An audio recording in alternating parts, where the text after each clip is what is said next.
Yes, but in Boston, it is all about the Red Sox. From the State House building in Boston, where even Republicans and Democrats can agree on one thing: go Sox.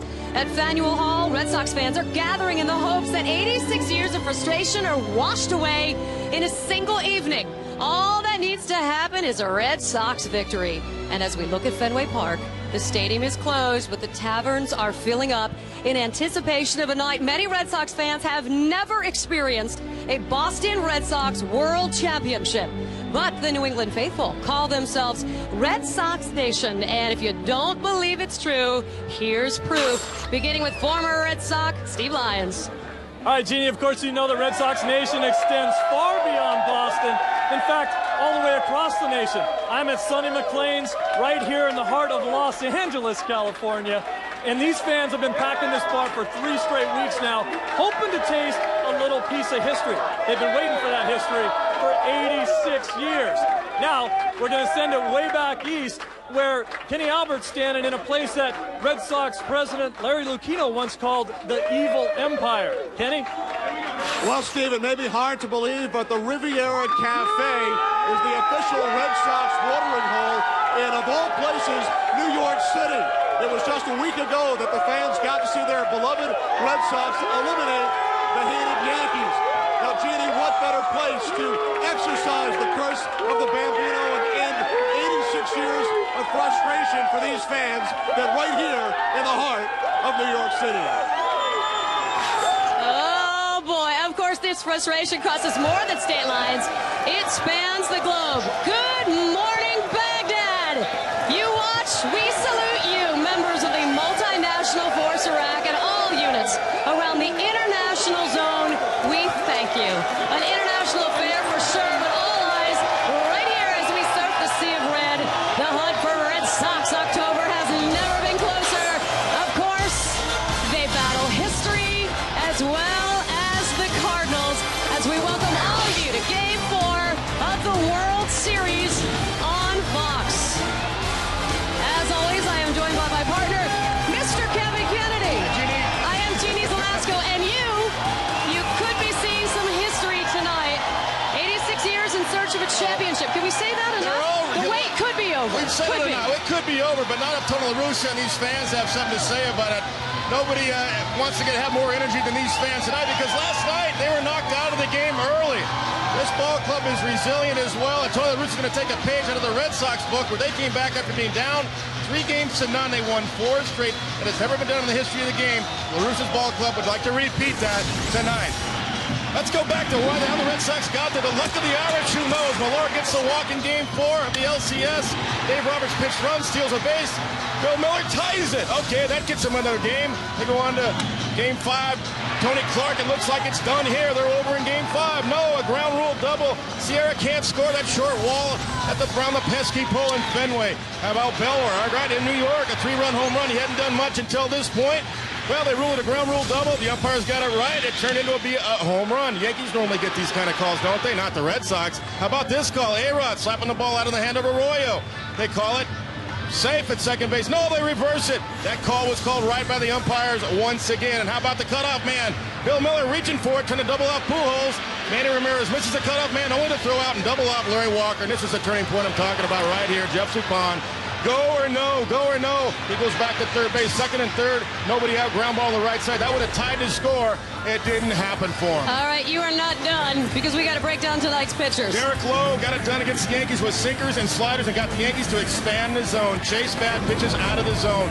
That's not what the Cardinals have to do tonight. They have to make him come to him. Jason Marquis has to do this, throw strikes. Strike 1, strike 2. He's got a good fastball, 94, 95, pretty good change.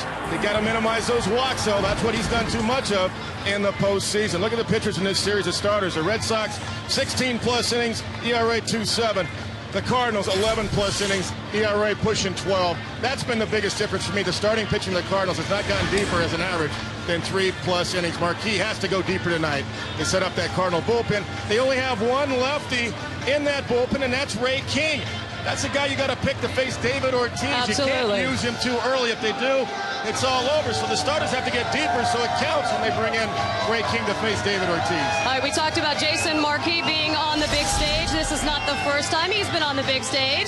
He did play in a Little League World Series, just like another man out here tonight, Jason Varitek. Jason Varitek, shortstop. Shortstop. It's a good thing they moved him. Can't pick on a little kid, but the defense wasn't there yet. I'm hitting right-handed right there. Hey, this is a tough play right here. Well, no, he couldn't get out of the glove. I'll tell you what, the heart and soul of this ball club. Look at that face right there of Jason Varitek. Put that guy behind the plate. He's tough. He's nails behind there. He's been really, for me, their MVP all season long because of what he does, not offensively. We know he can swing the bat. It's his defense. It's the way he works the pitchers in and out. Blocks the plate as well as anybody in the game and blocks balls as well as anybody in the game. This guy, to me, is the heart and soul, a free agent. You can't let this guy get away. He's nails behind the plate. Yeah, absolutely. History, of course, seems lost on all of these Red Sox.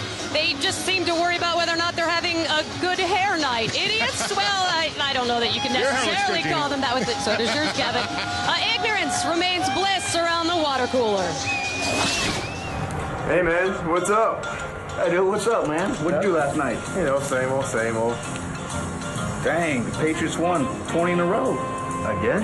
Wow, that's pretty amazing. And how about Steve Spurrier getting interviewed for the Florida Gators? I saw that, man. That was unbelievable. What are you doing tonight? You know, something to come up, you know. How about you? Probably same old thing. Why don't you give me a call tonight, man? I can do that. We can hang out or something. Yeah, obviously they found something to do tonight. I think what's interesting, Mr. Damon here said when he joined this club, he went into the clubhouse, nobody was playing cards, nobody was playing video games, everybody was doing their own thing. Somehow this club has come together real loose and it's working for them. We talk about the luck of the Irish and the Boston Red Sox. Really, I believe you got to have talent. You make your own breaks, and that's what this Red Sox club has done. There's no gimmies on this ball club. They have forced the issue. They have put it to the test of the New York Yankees. They forced them to make those guys walk Millar in the ninth inning when they could have finished it off. Why? Because Millar can take you deep. Varitek can take you deep. Damon can take you deep. Forget about Manny Ramirez and Ortiz. Yeah. You got other guys to worry about as well. How about Bellhorn, the series he's had? All right, we need to get you going out to the ball game. It's going to be a good one. Until this October, it was considered almost impossible for any team to recover from an 0-3 deficit. That is until the Red Sox came along. Now the Cardinals will have to draw from their rivals for inspiration. Unbelievable. 1 week ago, they were 3 outs away from getting swept. Now they are on the brink of 86ing the curse and claiming baseball's ultimate prize. Oh, what a century it has been.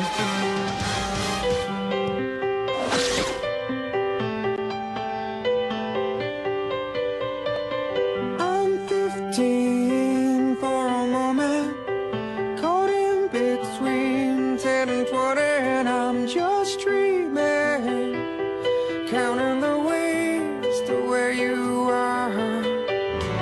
I'm 45 for a moment, the sea is high, and I'm heading to walk crosses, chasing the years of my life.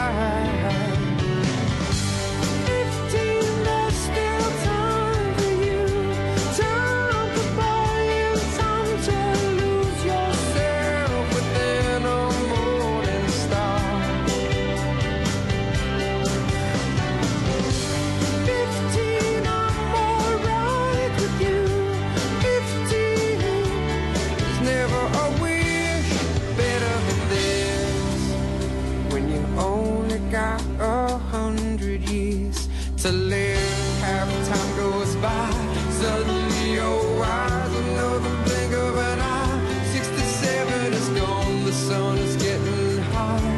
We're moving on.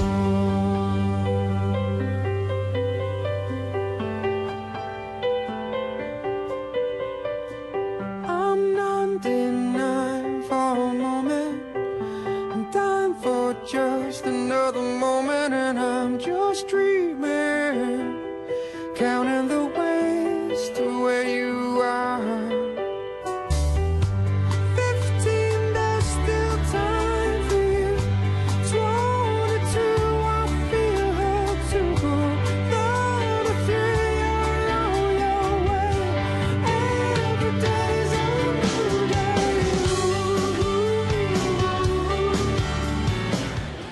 back to the Dodge pregame show on Fox. History may or may not be in your immediate future, but we know this, the U-Man is. To introduce tonight's national anthem, here's public address announcer John Hewlett. Please stand and remove your caps for our national anthem. Following the anthem, please direct your attention to the sky, where two Navy FA-18s from Fighter Composite Squadron 12 will be performing a flyover. Performing tonight's anthem. She's been a St. Louis Cardinals fan her entire life, and now one of country music's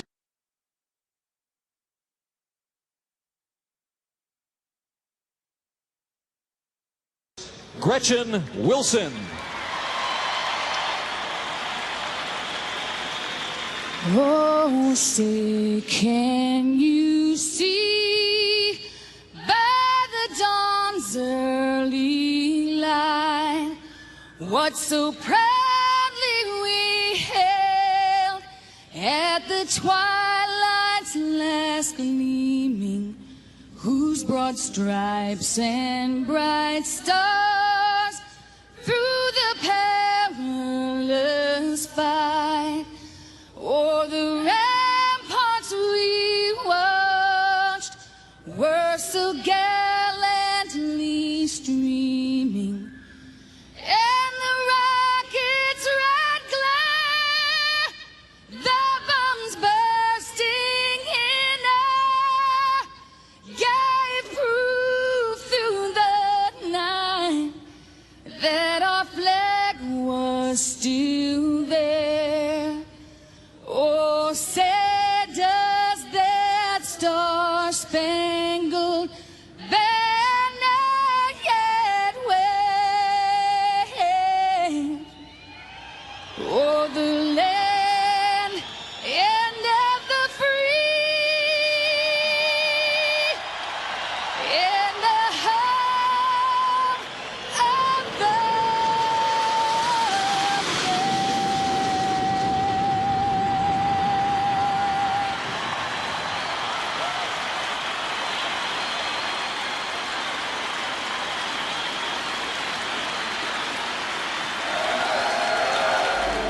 On October 17th, this self-proclaimed team of idiots were facing elimination in the ALCS for the second year in a row to their biggest nemesis, the New York Yankees.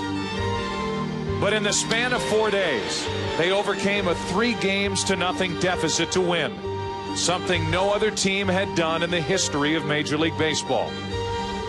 And now, one win away, they rest on the cusp of winning something that has eluded this franchise since 1918.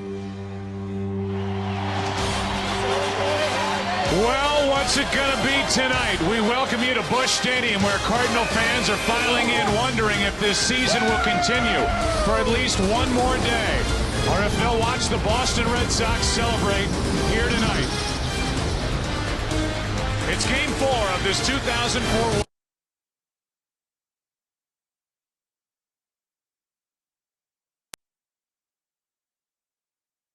Red Sox, one win away from trying to do something that the franchise hasn't accomplished in 86 years, and that is win a World Series. And to this point, for the first 3 games of this World Series, they have out-hit, they have out-pitched, and they have run the bases better than the St. Louis Cardinals. And Tim McCarver, I welcome you in, and I'll say this. The Red Sox have been given nothing in this series. They have taken the first 3 games. They have been relentless. They just have not let the Cardinals get started.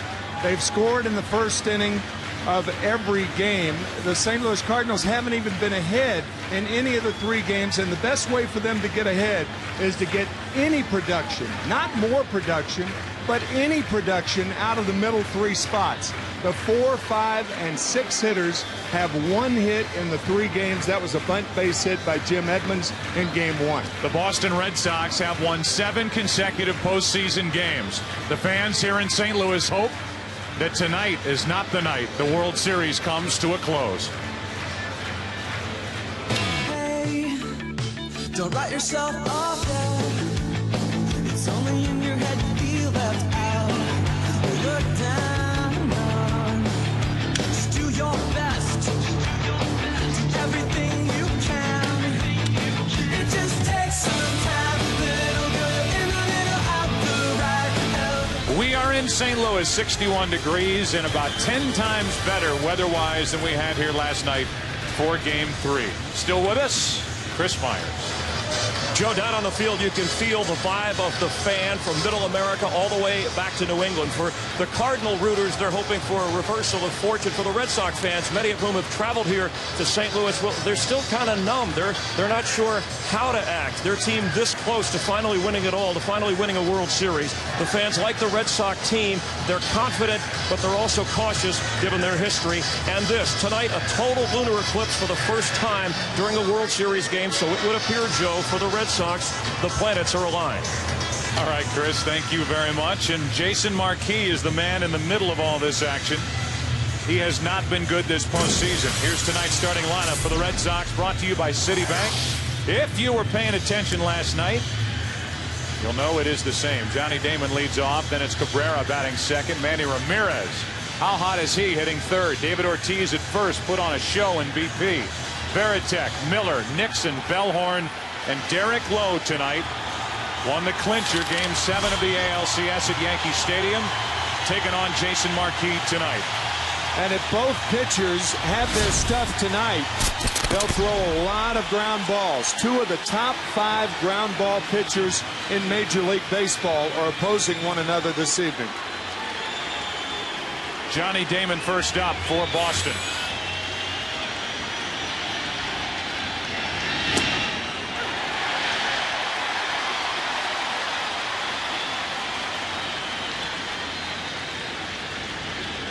Damon, Cabrera, and Manny Ramirez.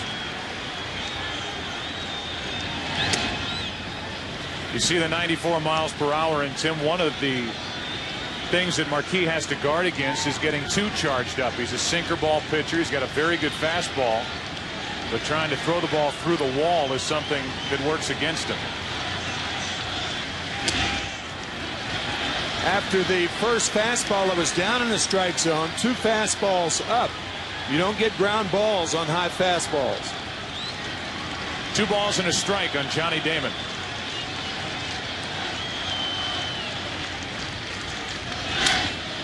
And that ball is ripped into right field. Walker is back at the wall.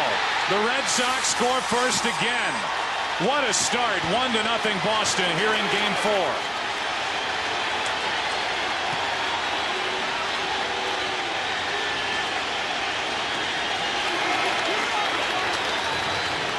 Damon gets his first home run of this World Series.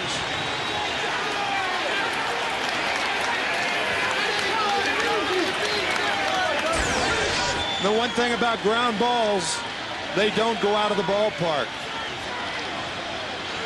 A high fastball jumped on by Damon to give the Red Sox the lead. Cabrera, a swinging bunt, third base side. Rolen makes a barehanded play for the out.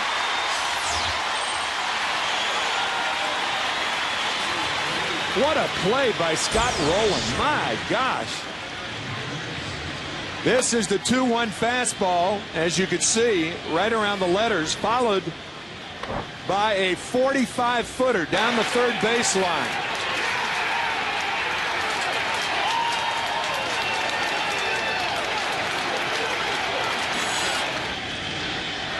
So the home run, then the ground out, and now Manny Ramirez digs in. Ramirez hit his 18th career postseason home run last night. He has hit in 16 straight postseason games. And Marquis misses inside with ball 1.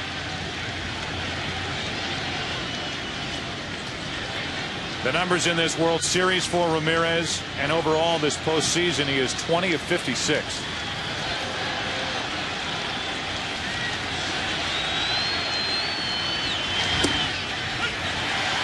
Manny was out there to receive the Hank Aaron Award prior to tonight's Game 4. He won it from the American League, and Barry Bonds the winner from the National League.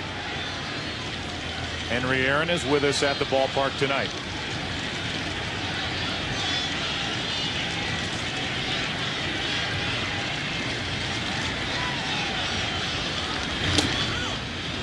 That's too far inside. 2 balls and a strike. The last 7 starts for Marquis coming in. 1-3 with a 5.75 ERA. 21 strikeouts, 20 walks. So far, he has failed to go 5 innings in each of his 2 postseason starts. That was here against Los Angeles and at Houston. That's a bad ratio, too. Whenever you see about the same number of walks as strikeouts for a pitcher during any duration. Falls behind Ramirez 3-1 with David Ortiz on deck.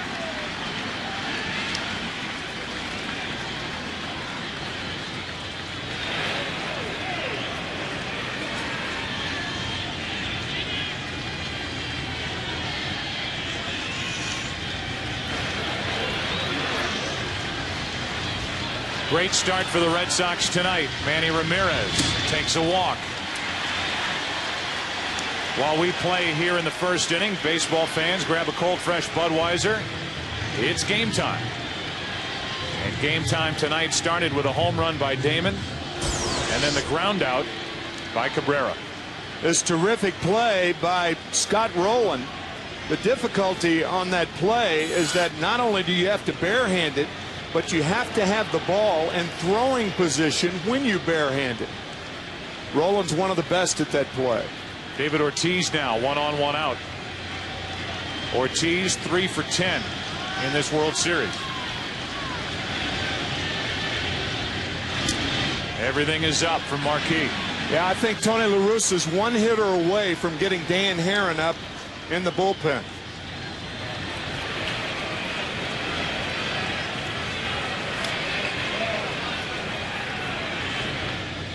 So the walk to Ramirez. The crowd was taken right out of it after the home run by Damon, and now it's 2-0 on Ortiz. Marquis had a very good regular season, 15-7, an ERA of 3.71. But at one point he was 14-4 heading into the month of September. The team went 1-4 down the stretch, and his ERA was well over 5. There are the numbers for the regular season, but there's no doubt that since the 1st of September, Marquis has struggled. The crowd trying to get themselves back into it. Strike one on the outside corner.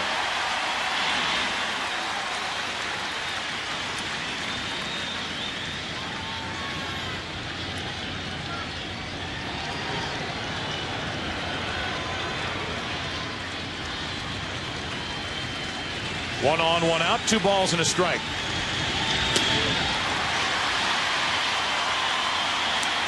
Pitch was up, but by the bat of Ortiz. Well, Ortiz is one guy in the Red Sox lineup where you can get away with the high fastball because he loves the ball down. Varitek on deck. Derek Lowe will be on the mound tonight for the Red Sox. That's wide, a full count.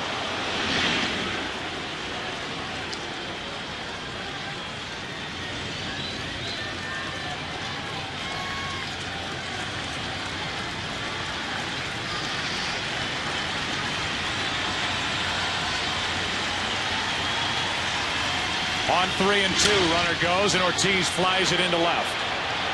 Mabry is there for St. Louis, 2 out. Take a look at the defense.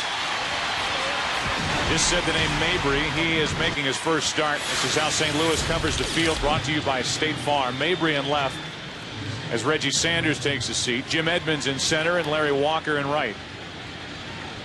Womack is not only still at second, but tonight when we show you the Cardinal lineup, he's back in the leadoff spot. Here's Varitek. Jason only 1 hit in this World Series, but it counted.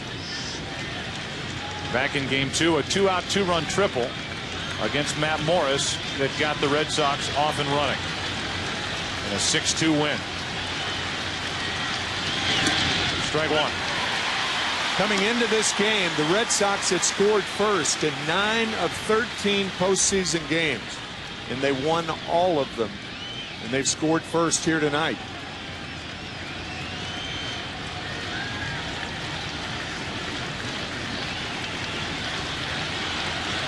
On 0-1, Varitek takes a breaking ball for a strike. First breaking ball that Marquis has thrown. And it was a good one.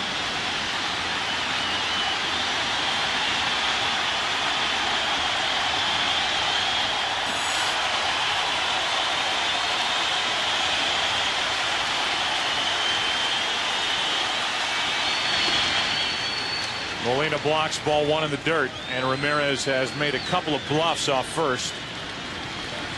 Did so during the Ortiz at bat and did on that last delivery to Veritek. That fake break from first base moves the middle infielders, and Renteria over to cover when Manny Ramirez had that fake break. Good play by Molina, keeping that ball in front of him.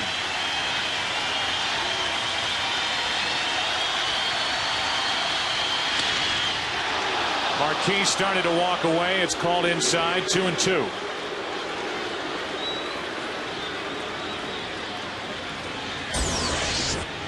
Tailing fastball just misses inside. That was close. Veritek on 2-2. Stays alive.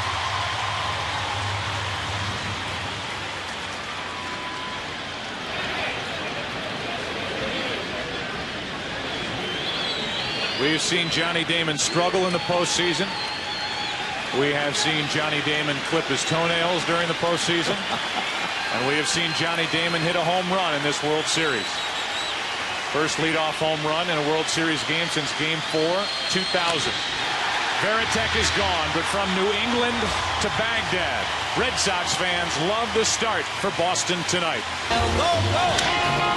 Go, Johnny, go! Go! Go, Johnny, go! Go! Go, Johnny, go! Go! Derek Lowe on the mound for the Red Sox tonight in Game 4, and he misses to Tony Womack. Lowe has had a very good postseason after initially being left out of the rotation. He was a huge factor in the Red Sox beating the Yankees. A strike to Womack, 1 ball, 1 strike.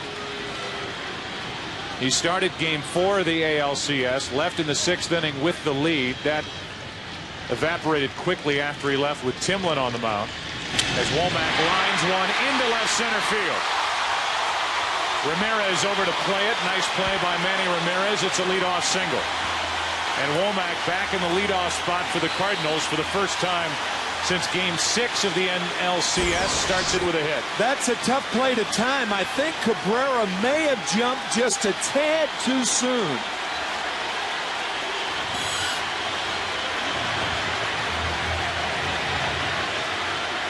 Now it's Larry Walker. Sometimes when you jump too soon on a ball like that, you're coming down when the ball's going up. Ball 1 to Walker. Larry Walker, one of the few guys in the Cardinal lineup who say they're hitting in this World Series. Walker and Pujols. And that's it.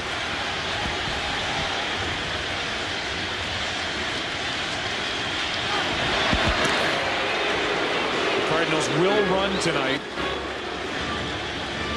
on Derek Lowe. 36 base stealers tried to steal off Derek Lowe this year. 34 made it.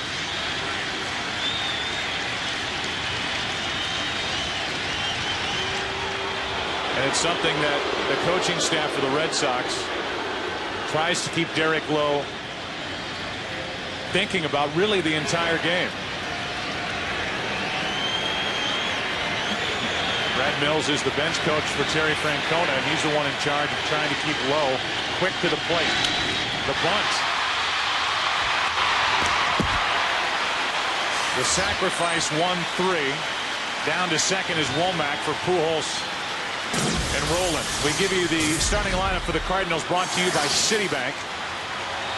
Womack is at the top. Walker is gone. Pujols, Roland, Edmonds, Renteria, Mabry, Molina, and Marquis, a very good hitting pitcher.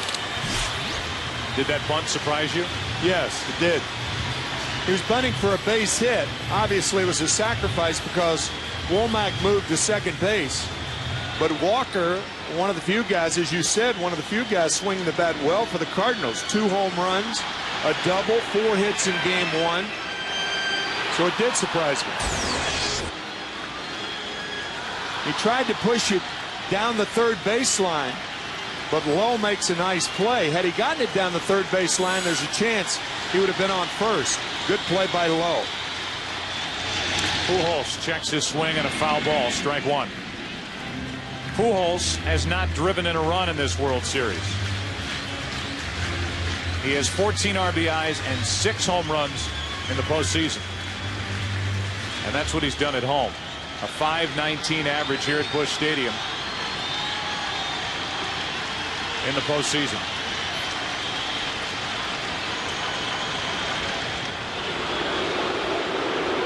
The one thing that the coaches of the Red Sox and Terry Francona want to do is make Lowe aware of the runners, but not so aware that he's confused when he comes home. You can kind of see that already. Yeah, that's the dicey thing about dealing with the psyche of a guy like Derek Lowe. Red Sox had Pujols play perfectly. Bellhorn was more toward the middle, 2 out. And we look at how Boston covers the field, which they've done very well the last couple of nights after 4 errors in the first 2 games each. It's brought to you by State Farm. Ramirez, Damon, and Nixon in the outfield. Miller, Cabrera, Bellhorn, and Ortiz made a nice throw in last night's game. Baratek catching low. And here's Scott Rowland. Hitless in the World Series, the 1 RBI on a sac fly. In our opening, we talked about the 4, 5, and 6 hitters of the Cardinals. They have got to get on track if the Cardinals are going to win tonight. Rowland pops it foul. That will get out of play. Tony La Russa toyed with the idea of putting Renteria in the number 2 spot, moving everybody back a space. But he thought that might look like a desperate move from the manager in charge of a club down 3-0. Yeah, also toying with the idea of putting Larry Walker in the 4-hole.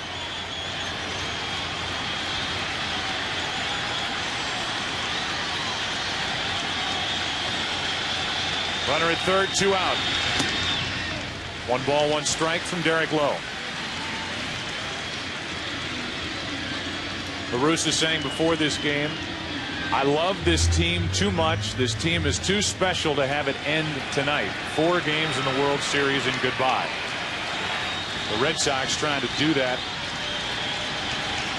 here on October 27th. Game 4 of this World Series. Rowland during the regular season drove in 124 runs, second best in the National League. And a swinging bunt. The ball stays fair. Lowe makes the tag for the out, and the inning is over. A scoreless inning from Derek Lowe. Gets around the leadoff hit from Tony Womack after 1 in game 4. 1-0 Boston. Jason Marquis gave up a leadoff home run to Johnny Damon in the first. Got around a 1-out walk, and here is Bill Miller. Had a nice night last night for Boston. In his return, 2 out of 4 in RBI, a big 2-out RBI hit in the 5th inning, which made it 4-0. It ended 4-1. Here's a 1-0 pitch. 2-0. Joe, predictably, Bill Miller is having a good series against Cardinal pitchers. I thought he would before the series began because the Cardinals don't have a pitcher that can go up the ladder on Miller. That's how American League pitchers try to get him out, but the Cardinals have pitchers that keep the ball down in the strike zone. Pitch to his strength. 2 balls and a strike here. Last 13 games here at home for Miller, and this is his childhood home.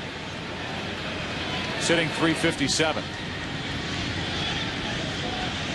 Here's a 2-1 from Marquis. 2 hops to Womack. 1 out.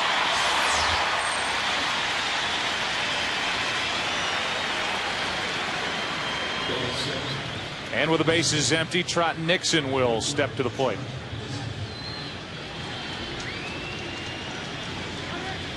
Nixon in this postseason's only 4 out of his last 27. But if you go back 27 games, he's still hitting .323. The guy who last night chipped in with a 2-out RBI hit.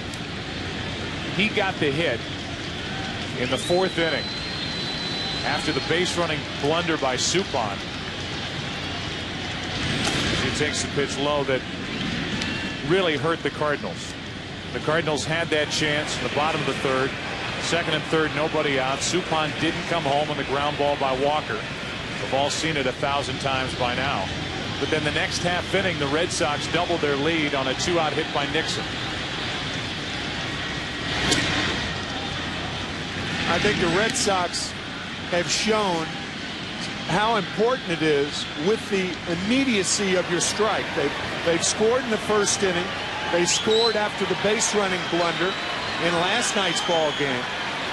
And they scored with the 2-run home run that Bellhorn hit when the Cardinals tied it in game 1. Nixon shoots one into right center field. That ball is going to skip. Walker cuts it off, but it's still a double for Trot Nixon. A 1-out double for Nixon. And he's out there with Bellhorn coming up. This ball is crushed over the head of Womack. A fine play by Larry Walker to cut the ball off and prevent a triple. Boy, that's a big league play right there by Larry Walker. Ex-teammate of Pedro Martinez. Runner at 2nd, 1-out, Bellhorn.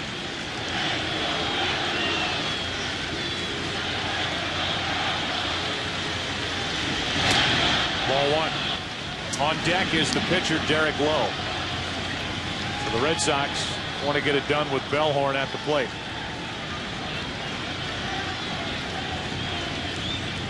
Big home run in game 1.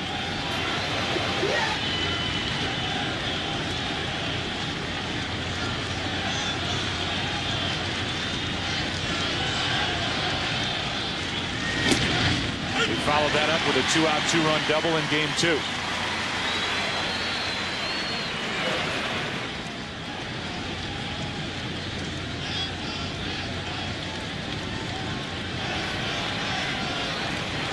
Runner at 2nd, 1-out. 1-0 Boston here in the 2nd. 2-1. This is not a situation where you want to pitch around Mark Bellhorn. Terry Francona telling Derek Lowe that if Bellhorn gets on, we're going to give you the bunt. You will be bunting, I would imagine, up to 2 strikes. Even through 2 strikes.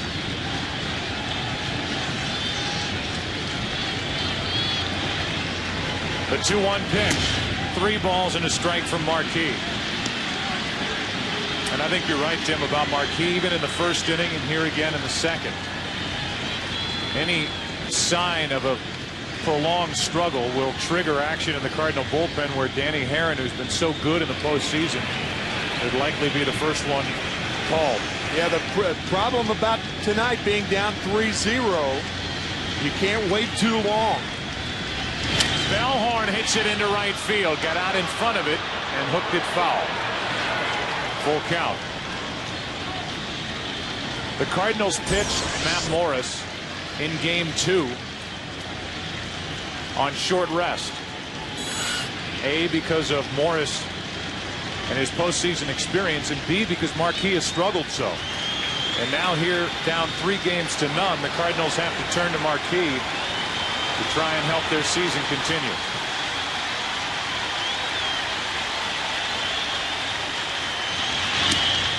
That'll put 2 on with 1 out.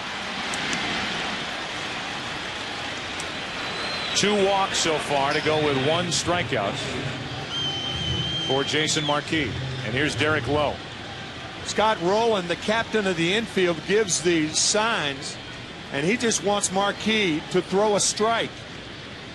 And the reason for that is they may have the wheel play on, where Rowland charges, Pujols charges, and Renteria goes to third base. It's an easy play to put on right now because you have a guy at the plate who doesn't handle the bat well or often.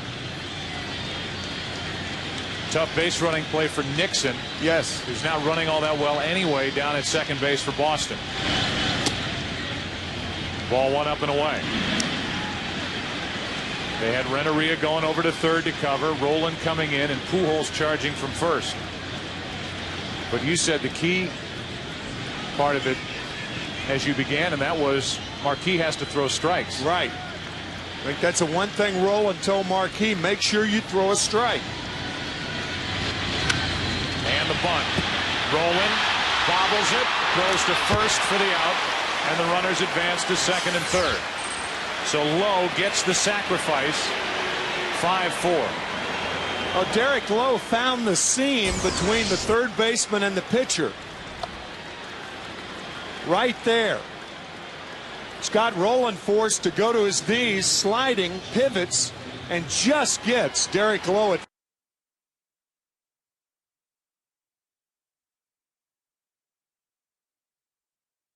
Here's Johnny Damon, whose home run put Boston on top in the first.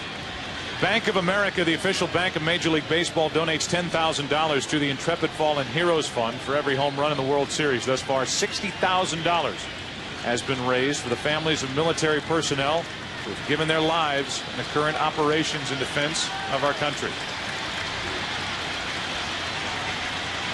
Second and third, 2 out. Ball one, low and away. And tonight, Bank of America is proud to announce that it will make a total contribution of $250,000 to the Intrepid Fallen Heroes Fund. Big chance for the Red Sox. The second and third, 2 out, and Johnny Damon up. 2-0. If you're the Cardinals, you can say, well, be careful with Damon. Try to make that perfect pitch. You've got Cabrera on deck. Two things. Cabrera's hot, and you load the bases. Marquis' control problems are an even bigger factor. That hits the outside corner, 2-1. Control really becomes a problem when you have no place to put the hitter. And that would occur if the bases became loaded. Backdoor breaking ball catches the corner. It's the rookie Yadier Molina doing the catching tonight, taking the spot of Mike Matheny. Here's a 2-1. Popped up left side, slicing foul, and out of the reach of Roland. 2-2.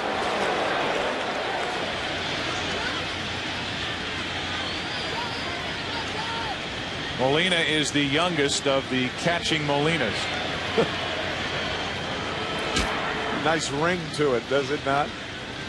It's not exactly flying Melendez, but the catching Molinas, there are 3 of them in the big league. Benji and Jose, both catchers for the Anaheim Angels. The second trio of brothers to all play in the World Series. This crowd comes alive, hoping that the top of the second will end here. To the right side for Pujols. And the Red Sox have left 3. Bottom of the second rolls in. Edmonds will try and get it started for St. Louis, down by 1. 8 o'clock straight up here in St. Louis. It's game 4. Boston up 3-0, and they lead tonight 1-0. Bottom of the second, and Jim Edmonds is first up. Renteria, Mabry will follow, then Yadier Molina.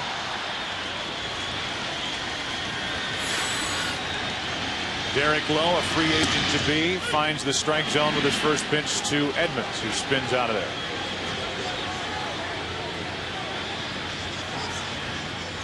Lowe is 31 years old.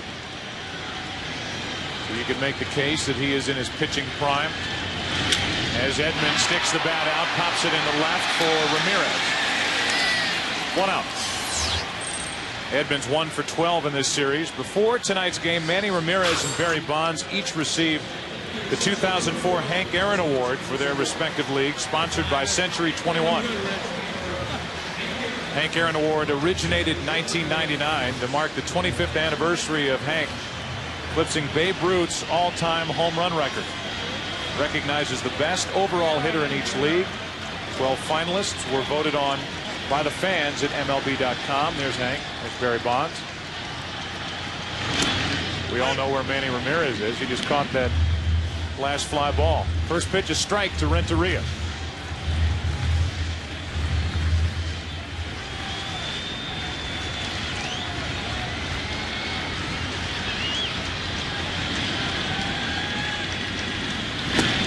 One and one. Hammer and Hank with 755 home runs to lead everybody, and would have had 756. But he stepped out of the batter's box, hitting a home run at Old Busch Stadium here in St. Louis against Kurt Simmons. 2-1 on Renteria. Chris Pellicudis was the home plate umpire, and he called him out for being out of the batter's box. Where were you situated for that? About 3 feet from him.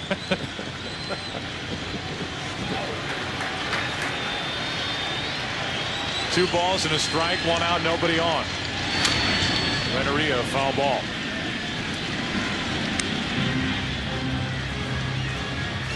You weren't the one that brought it to Pellicudis' attention, were you? Did you cost the man a home run? I cost the man a home run, yes.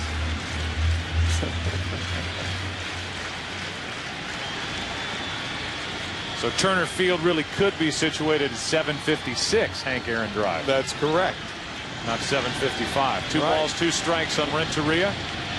3 hits in this series, and that's to third. Miller on a backhand. 2 out. And the batter will be John Mabry.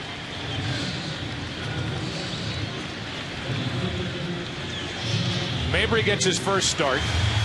Pinch hit in this World Series. And for the regular season at .296 with 13 home runs and 40 RBIs. Batting with 2 out, nobody on, and facing Derek Lowe.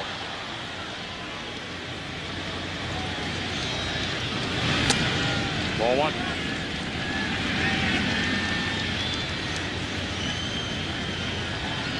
Including the postseason, the numbers for Mabry as a starter. 63 of them. 12 homers and the 39 RBIs. A bender in there for a strike. 1 ball, 1 strike.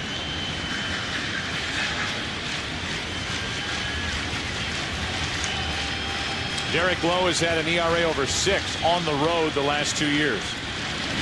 Mabry hits it into right, and Nixon is there for out number 3.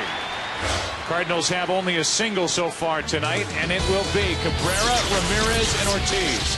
Big bats coming up for the Red Sox. 3rd inning, 1-0 Boston. On the home run by Johnny Damon in the first, leading off, the Red Sox lead 1-0. 3rd inning now, Cabrera, Ramirez, and Ortiz. How terrific has Orlando Cabrera been in the postseason, in the World Series in particular, for Terry Francona.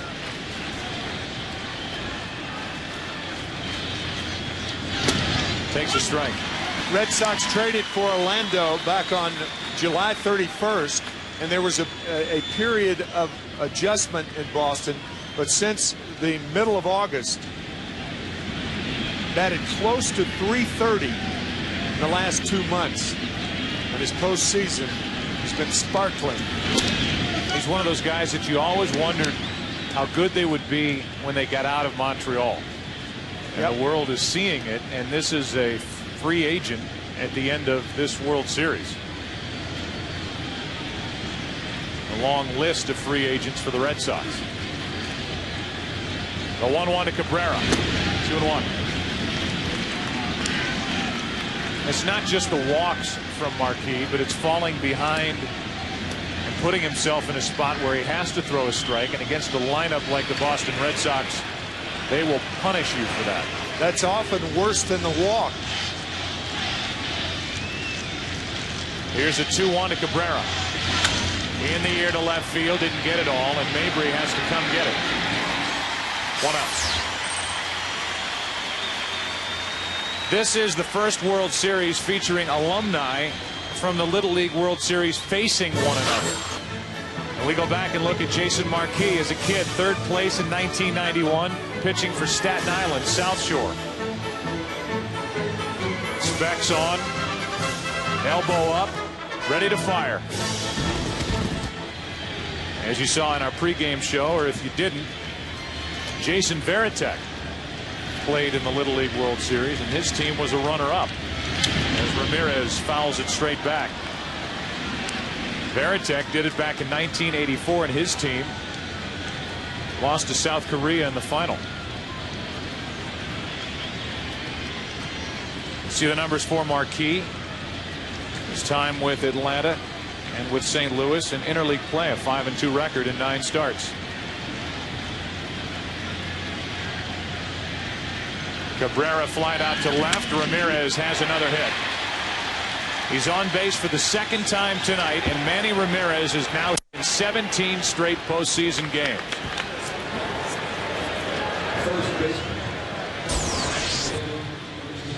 The thing about Ramirez, fouling back the first two-seam fastball coming in on his hands, and then the next one in there, he turned on it.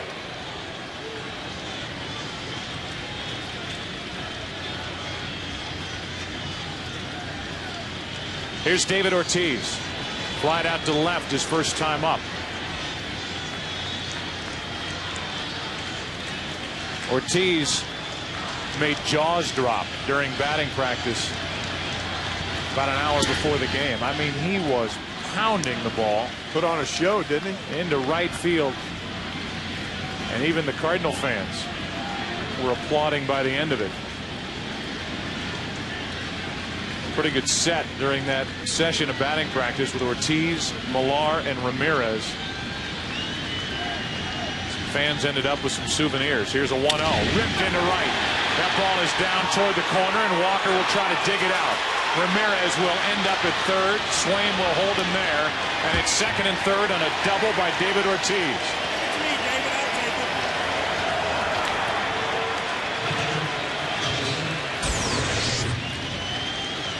You can see Molina setting up inside, and we've talked about it throughout the postseason that Ortiz rarely misses that pitch down and in.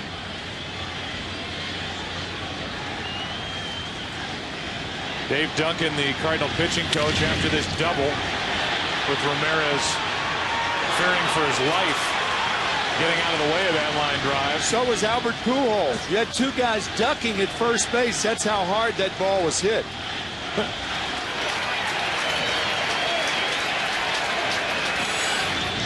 I think Pedro's having some fun tonight after retiring the last 14 hitters he faced last night in the 4-1 win in Game 3. That's the longest streak of retired guys since Curt Schilling retired 16 in the 2001 World Series. Jason Varitek is coming up. Jason Varitek, shortstop. He caught, he played third base, and he played some short. And he ended up making the final out of that Little League World Series.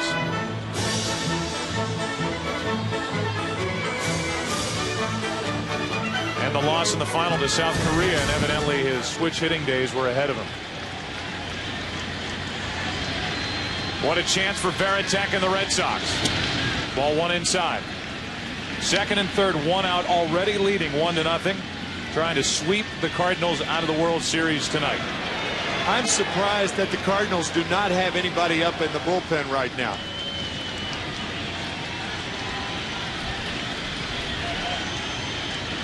Second and third, one out. The 1-0. 2-0 with Miller on deck. I would agree with that.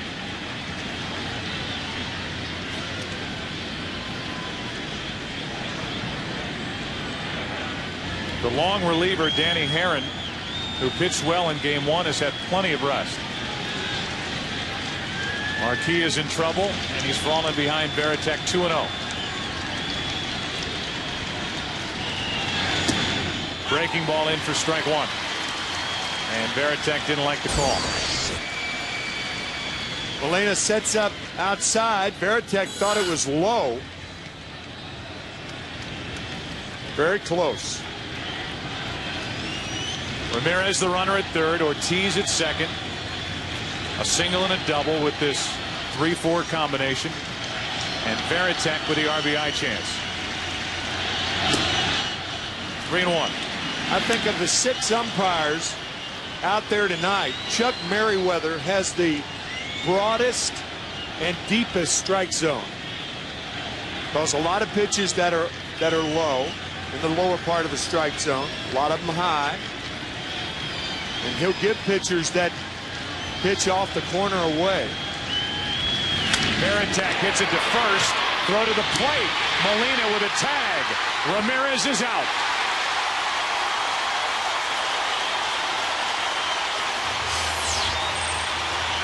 Good play by Albert Pujols. The reason it was a good play is he was playing back and not pinched at first base. See, he's playing deep. How many first basemen would come home on a play like this, even though the ball was hit well? Fine play, long throw by Pujols to get Ramirez. Molina sticking that leg out there, forcing Ramirez to the outside, and applies the tag.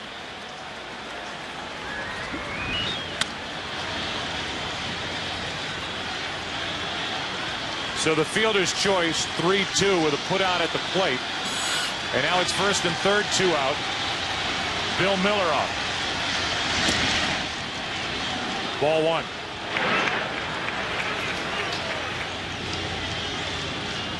Miller grounded out to second his first time up. But 5 out of 11 in this World Series. Ortiz now the runner at third. Veritek at first.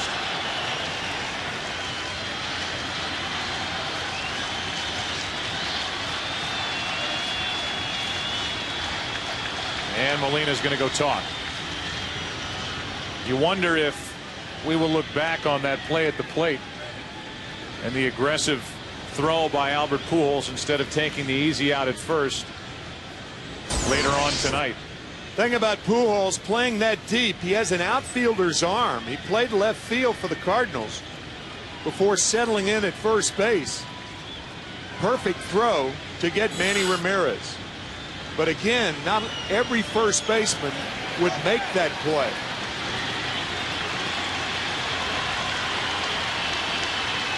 A 1-0 to Miller. 2-0. Thing is, on that play, as you're playing deeply, you're conceding the run. So it'd be all right if Albert went over and touched first base. But no, sir. He came home with it to nail Manny Ramirez.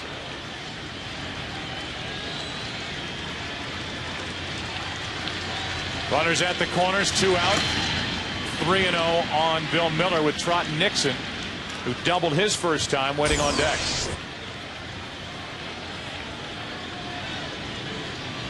Good play, Molina.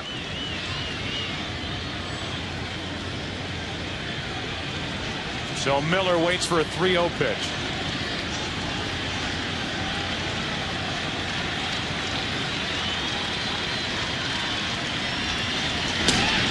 That'll load the bases. Honda Pilot recognizes the work of St. Louis hitting coach Mitchell Page in 2004. Page piloted St. Louis hitters to a .278 regular season average. That was best in the National League. The Cardinals hit 214 home runs.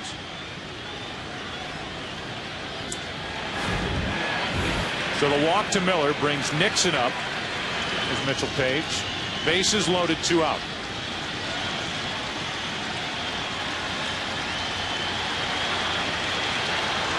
Nixon with a line drive double into right center field his first time.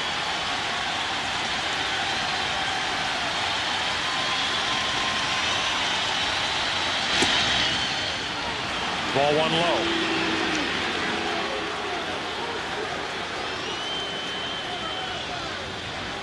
This is an accident waiting to happen. You wonder how long Marquis can continue to dance through the raindrops.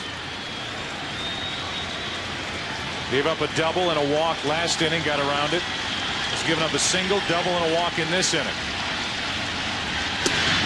And now he's 2-0 on Nixon.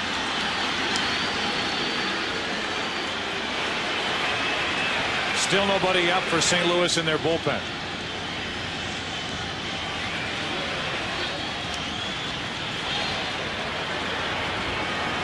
Marquis has fallen behind 13 of the 16 hitters he's faced tonight. And the Cardinals have fallen behind Boston again tonight. The Red Sox with a chance for more.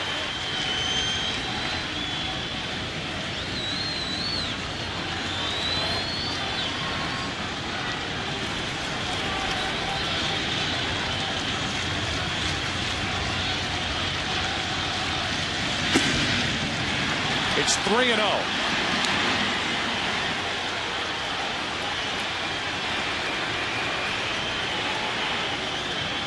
Three balls, no strikes.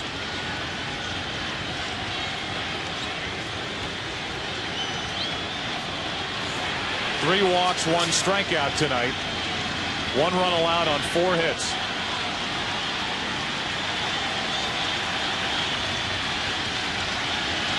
Nixon rips on 3-0. Deep right center field. This ball's off the wall. 2 runs have scored. The play at the plate, they hold Miller. And it's 3-0 Boston. Swinging on 3-0, and Nixon delivers for the Red Sox.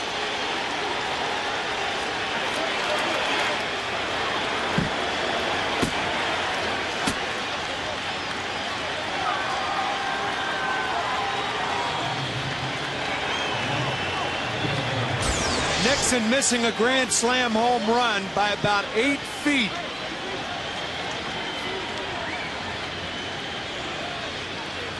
When major league hitters know what's coming, they hit balls hard, as Nixon proved again. Red Sox fans celebrating in a bar in New York City, of all places, as the intentional pass will come to Bellhorn to load him up for Derek Lowe.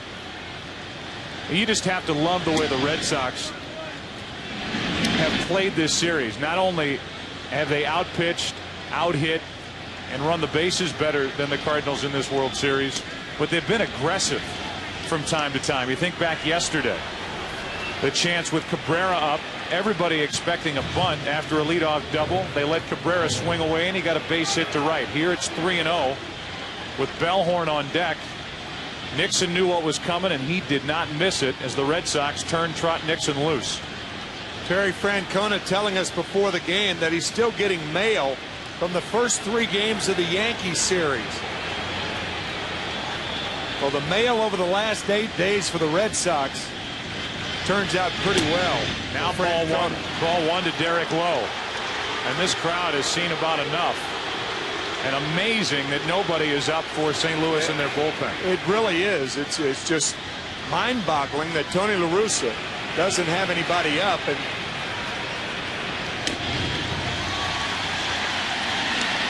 Lowe, talk about aggressive, swinging to even the count at 1 ball, 1 strike, and Al Reyes will get loose. Yeah, that pitch was out of the strike zone too. That pitch was up and in to Derek Lowe.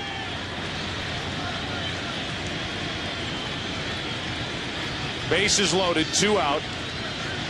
2 runs are home for Boston here in the 3rd inning. 1 and 2 on Lowe.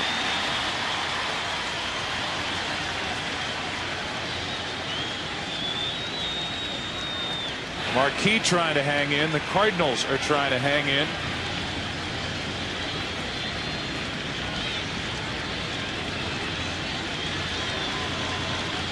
One ball, 2 strikes on Lowe. 2 and 2. And Marquis questions the home plate umpire, Chuck Merriweather, after not getting this call.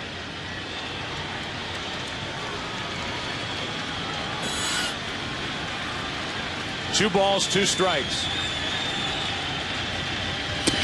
The inning is over, but the Red Sox get 2. Knocked home by Trot Nixon. Reacting everywhere are Red Sox fans. Even in the Somerville Firehouse, Red Sox fans enjoying a 3-0 lead in Game 4. Derek Lowe heads back to work, and now he has a 3-0 lead. Boston up 3-zip, bottom of the third inning, game 4. Trying to sweep the Cardinals here tonight. The Cardinals trying to force a game 5 tomorrow night. Time is called while they reposition. The right fielder, Trot Nixon, a little bit to his left, closer to the line. And here is the rookie, Yadier Molina. A breaking ball from low is strike 1.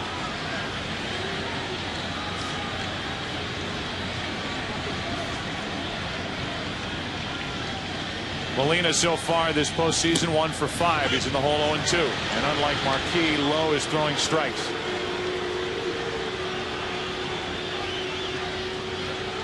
No strikeouts or walks for Derek Lowe so far tonight.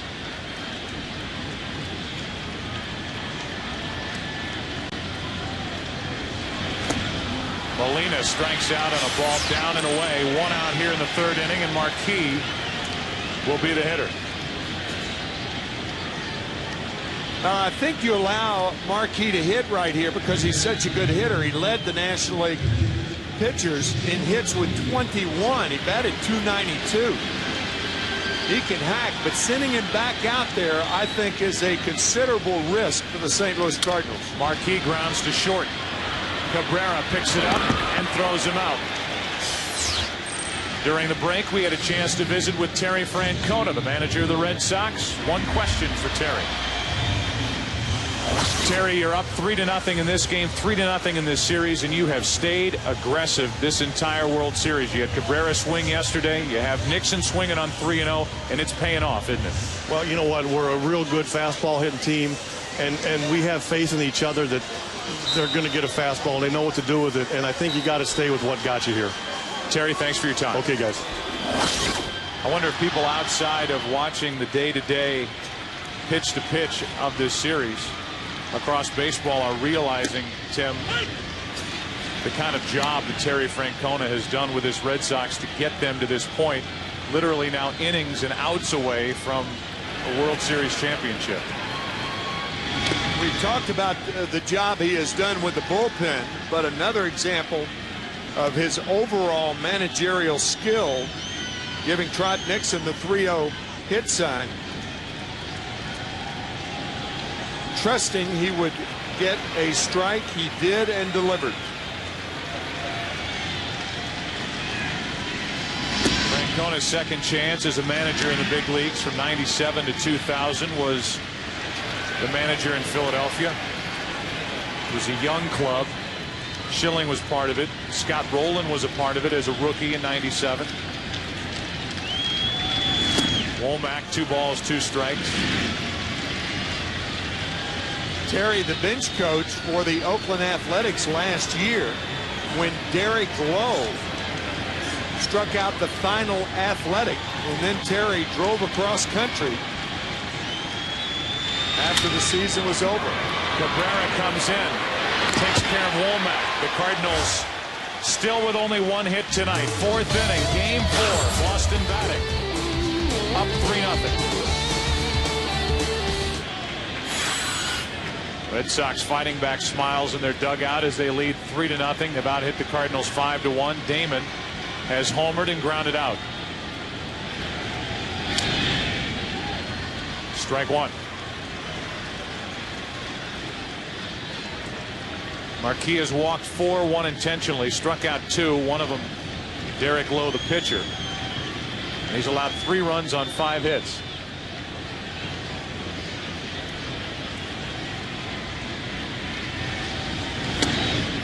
One ball, 1 strike. These two teams have played 30 innings in this World Series. The Red Sox have been ahead in 28 of them. Only 2 innings have the two teams been tied. 2 balls and a strike.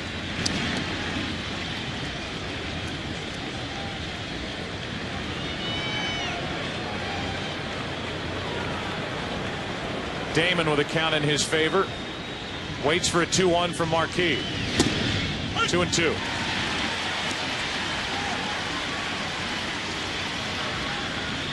Cabrera next, then Ramirez. During the break, Tony La Russa went out and argued with Chuck Merriweather about his strike zone.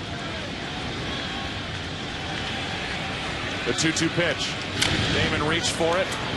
Womack flips it out of the glove for the out. And Pujols had to go grab it as well.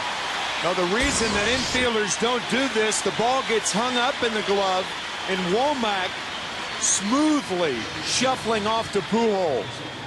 That is a very difficult play for Tony Womack, and he made it handily.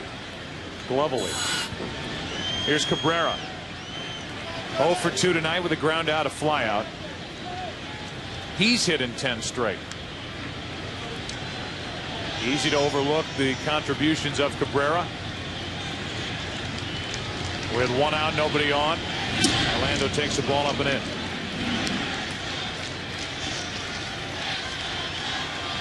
St. Louis in the bottom of the 4th inning will have Walker, Pujols, and Rolen. And the only noise coming out of the crowd here at Busch Stadium is a "Let's Go Red Sox" chant.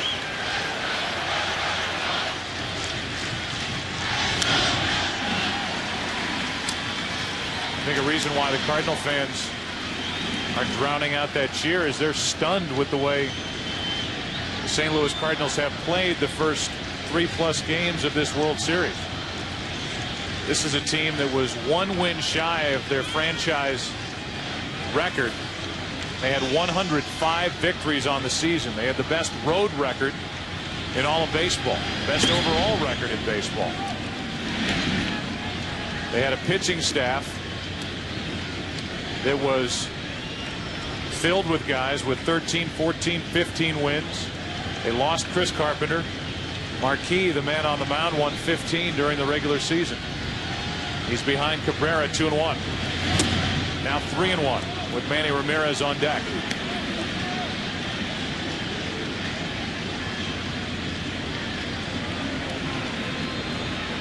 Since '95, only 1 team has finished the regular season with the best record and won the World Series. That was that '98 Yankees team. Full count on Cabrera. The last time the Boston Red Sox won the World Series back in 1918, they won 86 games.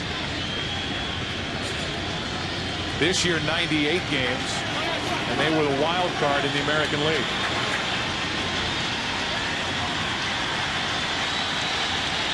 Crowd trying to get back in it on a full count.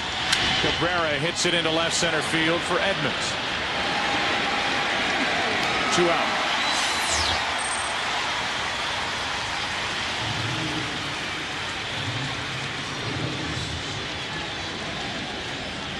In case you were wondering, talked about the Cardinals not having a lead this series yet. World Series history. These are the teams that never trailed. The Dodgers sweeping the Yankees in '63. The Orioles of '66 sweeping the Dodgers. And Tony La Russa's 1989 Oakland A's sweeping the Giants in that earthquake-interrupted World Series. World Series interrupted by 10 days. There's a rookie, Yadier Molina, who's getting into a argument with Manny Ramirez, and Terry Francona is going to come out and find out what just happened. And now Molina and Ramirez are back in each other's faces.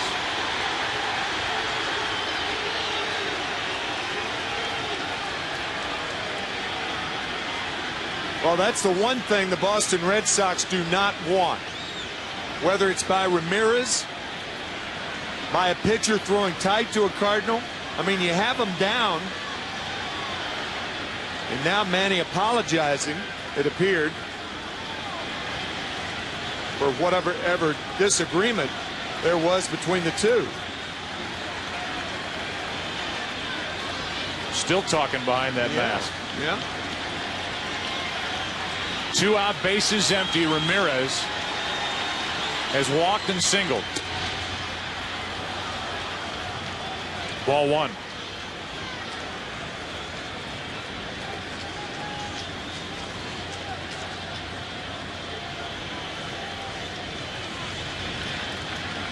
Two out, bases empty. Marquis looking for his first 1-2-3 inning, 2-0. How about that fastball? Jason Marquis spinning around after he threw that fastball to Manny Ramirez.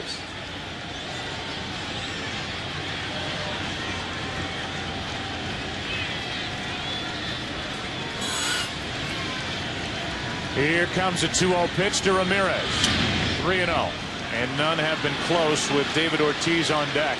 And nobody up for St. Louis in their bullpen. Ramirez, the only active player with 6 straight seasons, a 300 average, 30 or more home runs, 100 or more RBIs. And his postseason hitting streak is alive at 17 straight. He's swinging on 3-0 and flies it into center field.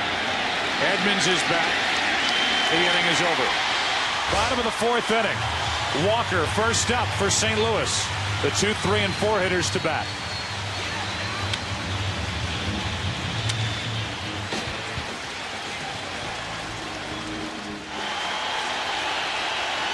Cardinal fans trying to will the heart of this St. Louis lineup into some hits.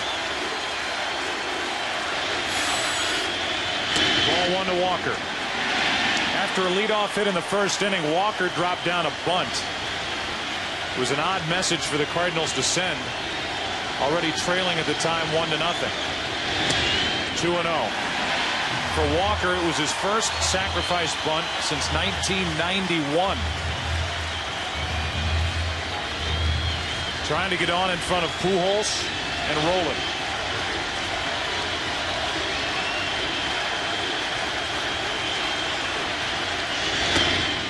Two and 1. Good curveball from Derek Lowe. Fastball situation.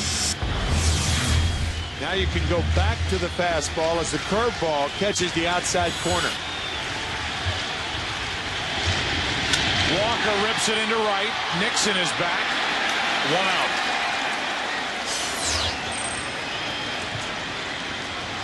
You can get the new MLB Authentic Collection Premier Jacket and wear what the players wear. The MLB Authentic Collection is available on MLB.com or at 888-MLB-SHOP. Clothes make the fan. And there are plenty of red clothes on display with these fans here tonight as Pujols stands in 0 for 1.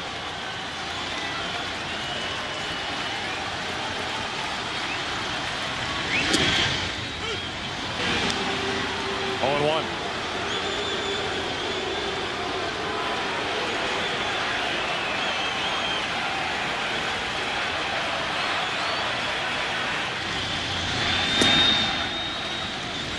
One ball, 1 strike.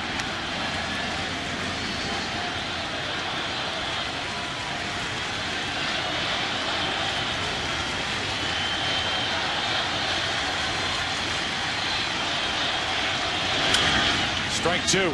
Chris. Joe, Tony La Russa came out and talked to the home plate umpire after he had his hitting coach, Mitchell Page, go back and look on videotape. He thought that his pitcher, Jason Marquis, wasn't getting the low strikes that Derek Lowe was getting. He thought 2 of the first 3 pitches were strikes. Tony went back, checked it himself. That's what put Marquis in a hole when Nixon had the big 2-run double. So La Russa arguing that his pitcher is not getting the low strikes that Lowe is getting. All right, Chris. Meanwhile, on a breaking ball down and away, Pujols goes after it and misses it by a mile. 2 out. Second strikeout for Derek Lowe. He has now retired 11 Cardinals in a row. That's after last night, Pedro Martinez retiring the last 14 Cardinals he faced. Rolling is jammed and he pops it up. First base side for Ortiz.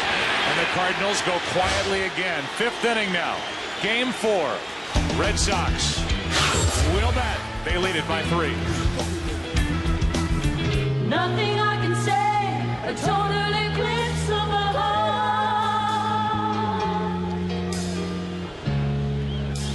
A total eclipse of the heart.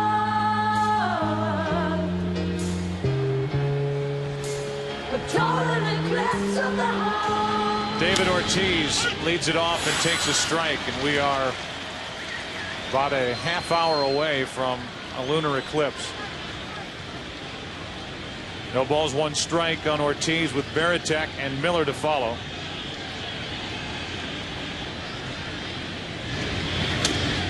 That's wide. 1 ball, 1 strike. Since the beginning of game 2, the Cardinals are hitting 137 as a group. 10 hits, 73 at bats. And they've scored 3 runs in the last 23 innings. That's wide. 2-1. Ortiz has doubled and scored and fly to left.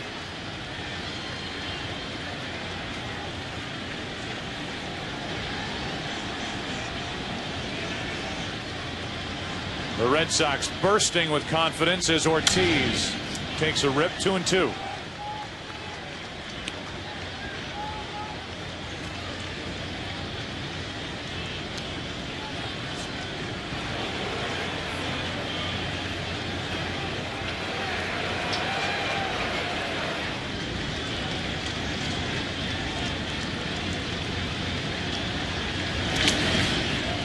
Full count. Saw that dugout. It has taken almost literally every active player that Terry Francona has had to use in the postseason to get the Red Sox into the World Series. Even David Roberts with the stolen base in game 4 of the ALCS coming off the bench, making his contribution, scoring the tying run with Mariano Rivera on the mound, and Pedro's been all smiles ever since. 3 balls, 2 strikes on Ortiz.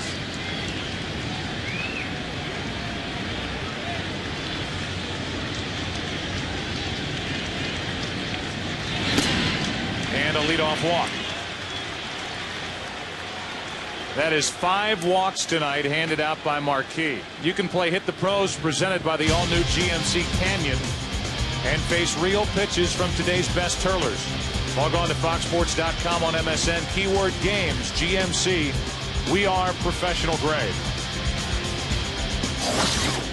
Danny Herron just got up, and Dave Duncan is going to buy him some more time by walking out to talk to Marquis.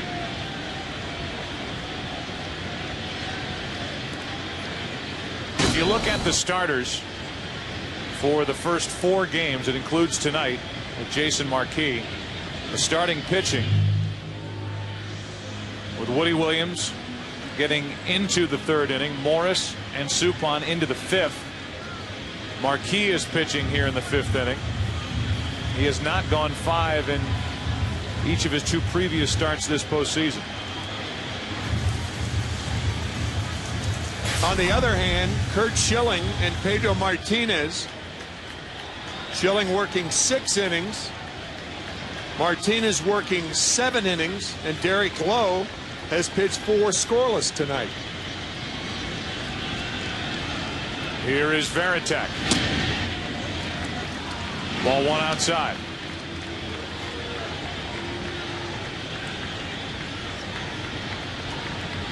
Varitek struck out in the 1st and bounced into a fielder's choice at the plate, with Pujols cutting down Ramirez back in the 3rd. The 1-0. 2-0.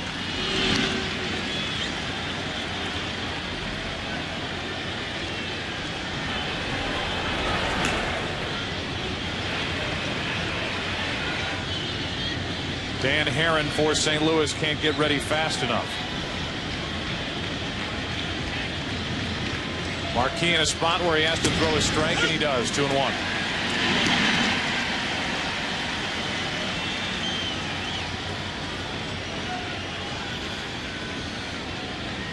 With the way Marquis went through the first 3 innings, you could make the argument that the Cardinals should have had somebody ready to come in at the first sign of trouble rather than start to get loose here in the 5th inning, as Varitek fouls it away to even the count 2-2.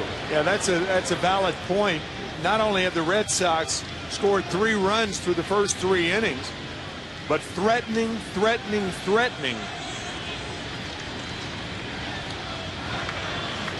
Marquis continuing to fall behind hitters, and he has even the count, fighting back against Varitek. A walk to Ortiz.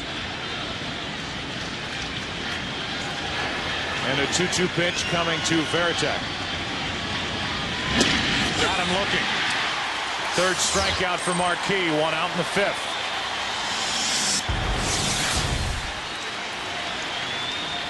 good fastball freezes Varitek.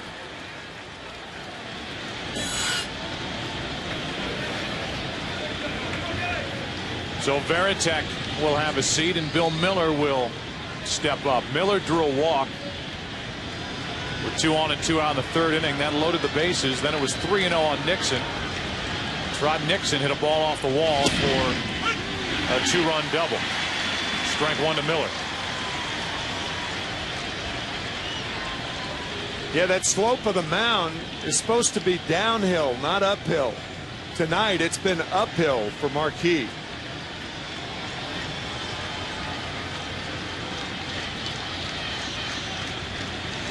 Miller slices it foul. It's 0-2.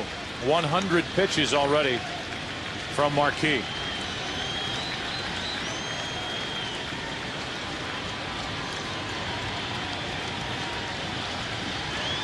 Meanwhile, Derek Lowe has thrown 38.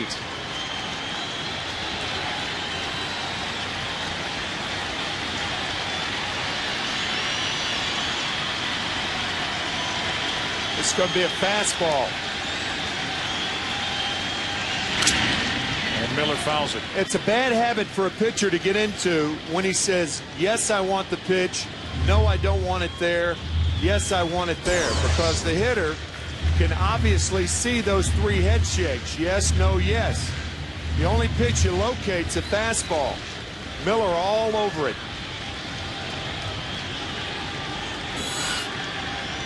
Another 0-2. Breaking ball in the dirt, ball 1.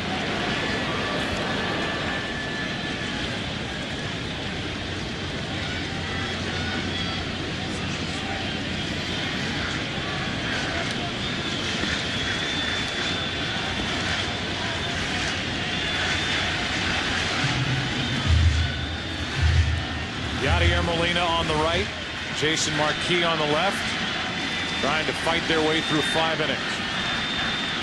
3-0 Red Sox. 2 balls, 2 strikes on Miller. Jason Marquis, from the end of May through September 4th, won 11 straight decisions on his way to his 15-7 record. There have been times this season where Marquis has been as good as anybody the Cardinals have had. The 2-2 pitch. Full count.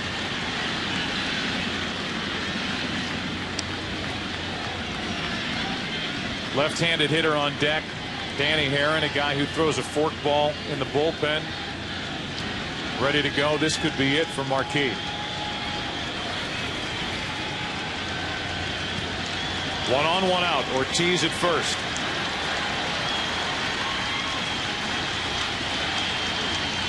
He's running. Miller grounds to second, and Womack's only play to first. And the Red Sox stay aggressive.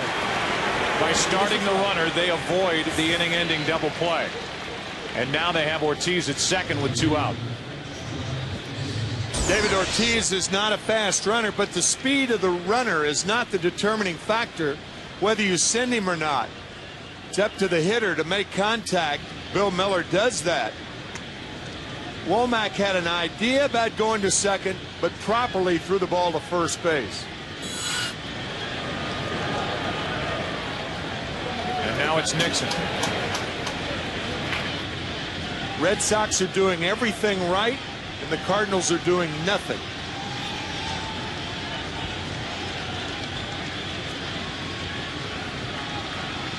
Working our way toward a total lunar eclipse. Runner at second, 2 out. Nixon into left center field for Edmonds. On the move, the inning is over. And Jason Marquis is the first Cardinals starter to go 5 innings in this World Series, but the Red Sox lead 3-0. Bottom of the 5th inning, and Derek Lowe has picked up where he left off in Game 7 of the ALCS. Pitching on 2 days rest. Lowe went 6 innings, allowed 1 run on 1 hit in that 10-3 clinching win at Yankee Stadium for Boston. First up is Jim Edmonds. who flied out to left back in the second. Bottom of the 5th inning, 3-0 Red Sox. Edmonds lines it at Miller. 1 out.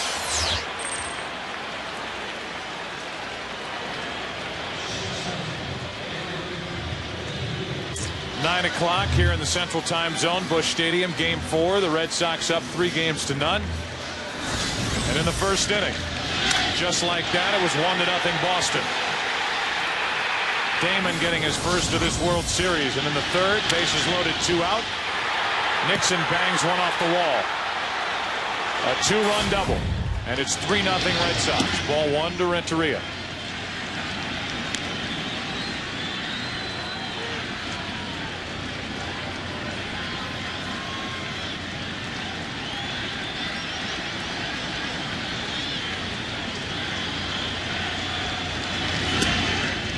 Two and 0.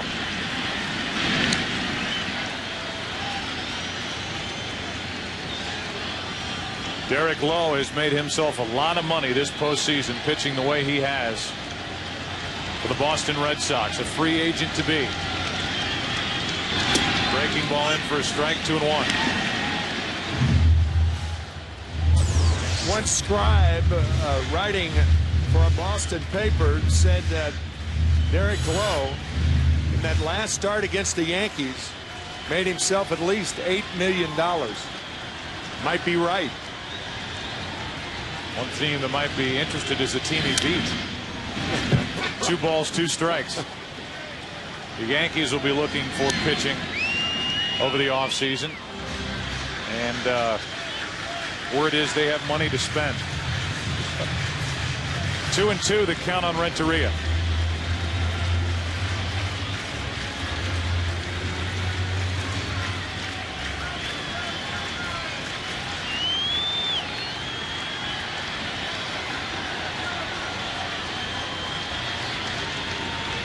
Renteria playing in his second World Series.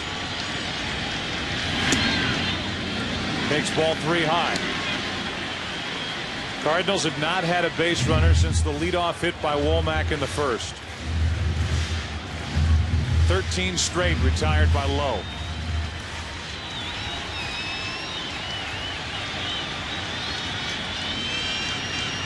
The 3-2 pitch. Renteria into left center field. That ball's going to get down. Edgar Renteria will make it to second easily as Damon falls down. And it's a 1-out double.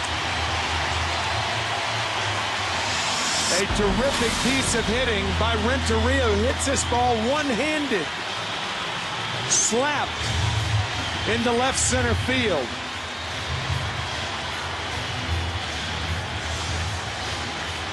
Good play by Johnny Damon, who after he made the catch on one hop slipped.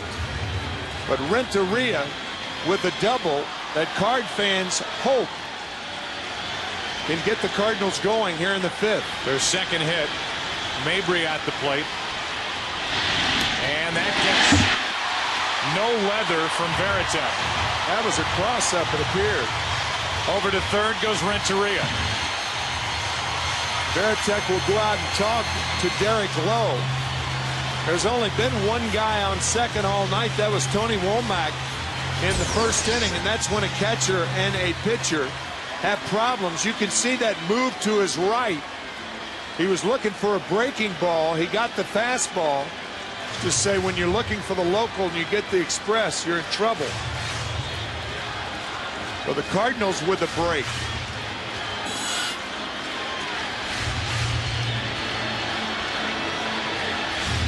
Renteria at third, 1 out, 1 ball, no strikes on Mabry. Bottom of the 5th. 3-0 Boston. Mabry so far out in front of that pitch. 1-1.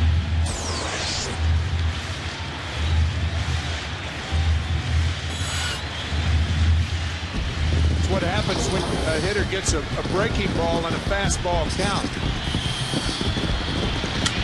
That's strike 2. And Derek Lowe is hoping for his 3rd strikeout of the night. John Mabry is trying to put the Cardinals on the board.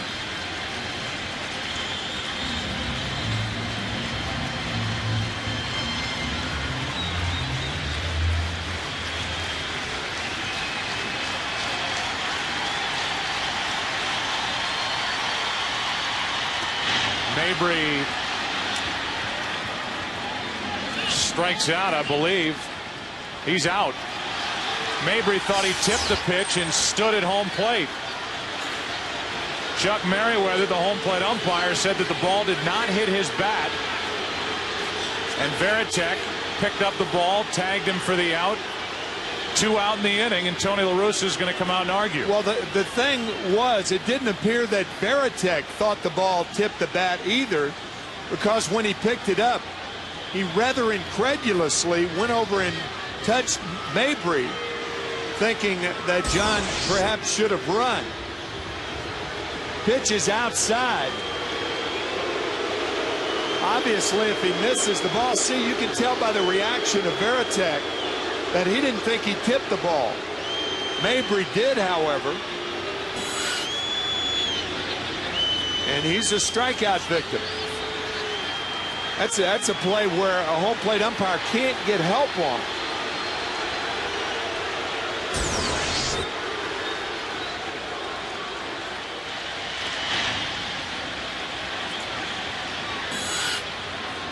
Mabry is still pleading his case, and now they're joined in the argument by Ed Montague, the crew chief. I mean, Montague, though, the third base umpire, is not going to hear what Chuck Merriweather, who was 3 feet away from the foul tip, heard. And it's so imperceptible, you're not going to see something like that.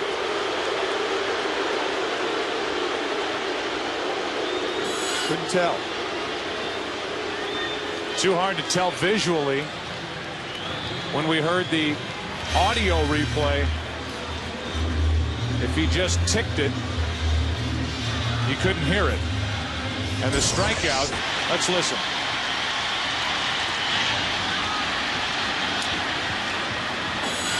Very tough to tell, but obviously you can hear the ball hit the mitt.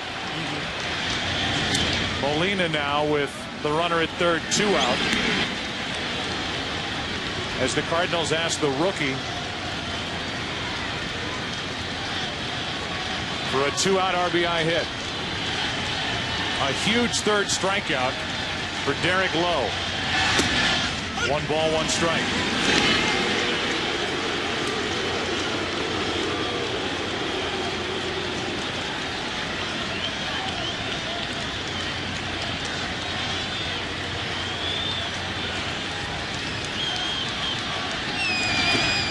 Varitek keeps it at the plate. Good play by the Boston catcher. It's 2-1.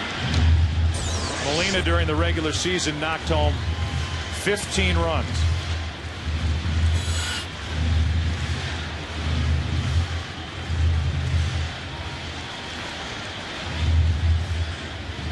Molina here is either going to add to the frustration for the Cardinals in this 5th or give them a huge lift. Trailing 3-0. Runner at third. 2 out. 2-1 pitch. To the shortstop. Cabrera. Getting over. The Cardinals get the double. Get the wild pitch. Then the strikeout and a ground out. We go to the 6th inning of Game 4. Boston still shutting out St. Louis. It's 3-0. Jason Marquis is pitching here in the 6th inning. And the Red Sox still lead 3-0. Marquis is set to lead off in the bottom of this frame. And he will pitch to Bellhorn, Lowe, and Johnny Damon here in the 6th. Strike 1 to Bellhorn.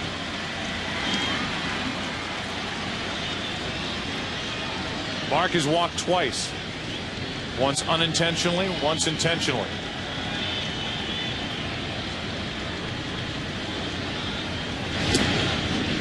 One ball, 1 strike.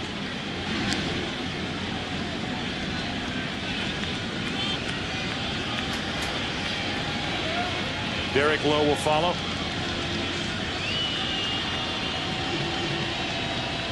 Bellhorn hit 17 home runs during the regular season. He takes a strike. It's 1-2.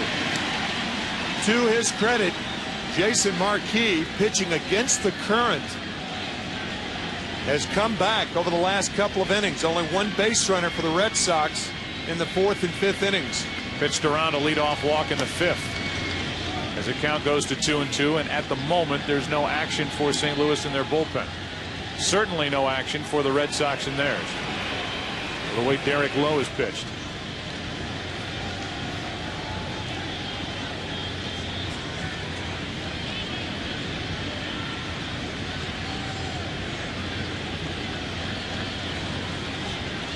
Marquis stopped himself.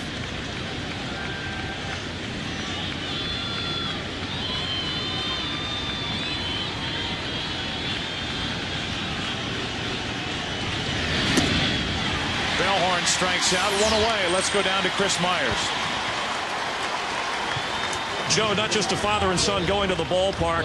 Red Sox fan. We have Ralph and Dave Taylor, teenager and his friend out of school. You guys are missing school for this? Yep. And I'm loving it.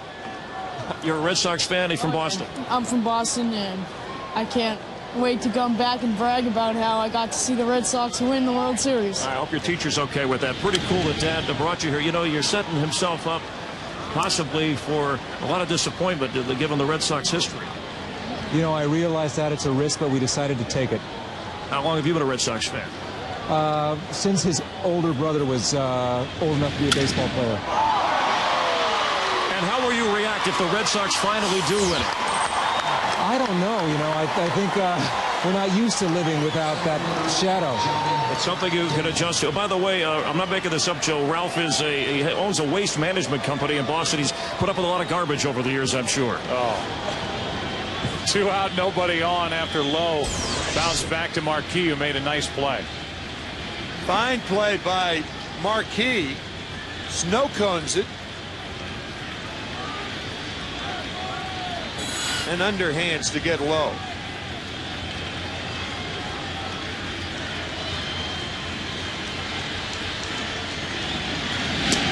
Damon takes a ball.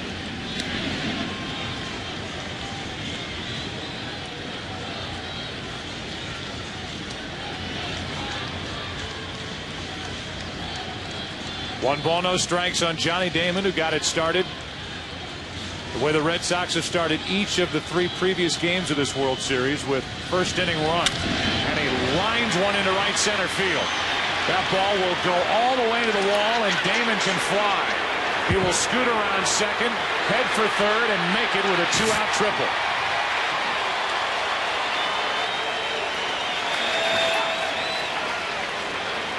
A homer and a triple tonight for Johnny Damon. A fastball on the outer part of the plate that finds a lane in the outfield. And Damon makes it to third.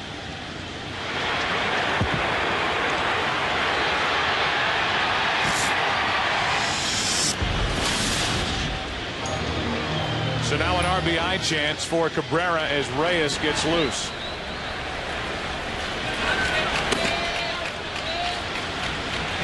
Big run sitting over there for Boston. Ball 1. Cabrera tonight 0 for 3.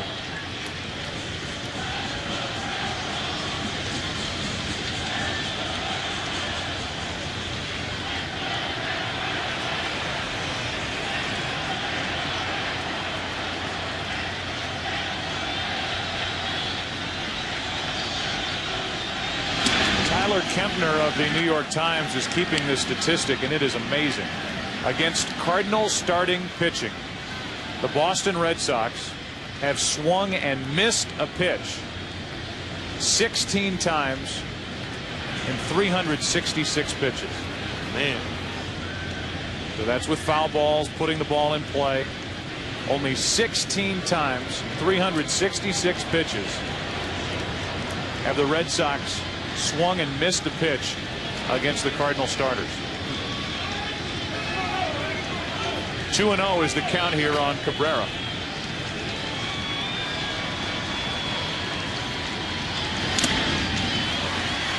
2-1. 17 times. 2 balls and a strike.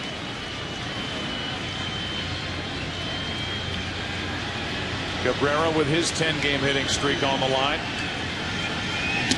That ball came back over the outside part, 2-2. Well, the point of that whole thing is that the Cardinals just do not have the power to combat the Red Sox. They may be effective, but it won't be with power.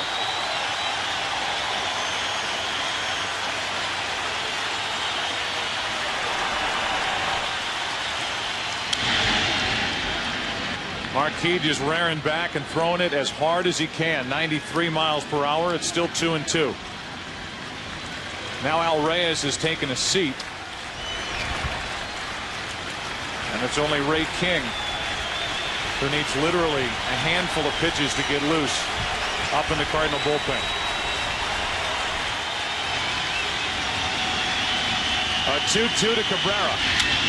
Popped up into right. Walker is there. They move to the bottom of the 6th inning. 9-1-2 coming up for St. Louis, trying to live on past tonight. Down 3. Welcome back. Our Budweiser fantasy player Pedro Martinez from last night's Game 3 start. His numbers outstanding. Log on to foxsports.com on MSN, keyword fantasy baseball. Tonight's game brought to you by Budweiser. Grab a cold, fresh Budweiser. It's game time. Marlon Anderson will start the bottom of the 6th inning as a pinch hitter. Likes to go after the first pitch as he takes a strike. And that's what Derek Lowe has done all night. He has not walked a hitter. He struck out 3 and allowed no runs on just 2 hits. And the bunt, easy play for Lowe. 1 out.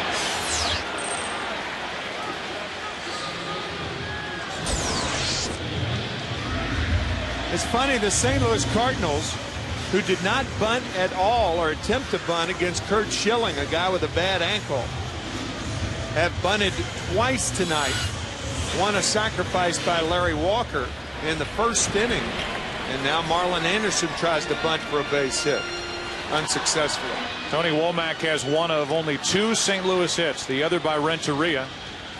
The last inning was standing on 3rd with only 1 out and didn't move. Womack takes a breaking ball low. Derek Lowe came to the Red Sox in 1997 with the man catching him, Jason Varitek, for Heathcliff Slocum. You talk about getting mileage out of 2 guys. Lowe was a 21-game winner in 02, 17 wins in 03. This year down to 14, but Red Sox organization couldn't care less with what he's done in the postseason. 2-1 now on Womack.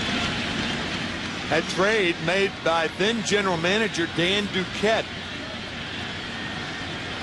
Theo Epstein, of course, the general manager now.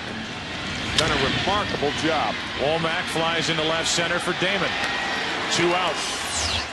Here's Derek Lowe talking about coming to the Red Sox and his life in the big leagues to this point. Neither one of us had any idea what we got ourselves into when we came here. You know, the city of Seattle and the city of Boston are 2 different cities, but you know, we both have really enjoyed it. I know we're both free agents at the end of the year, and you know, we really try to enjoy this and you know, hope to stay here for a long time. He's a free agent at the end of the year, as is Varitek. Larry Walker takes the ball up and away. 2 out, nobody on here in the 6th. 3-0 Red Sox.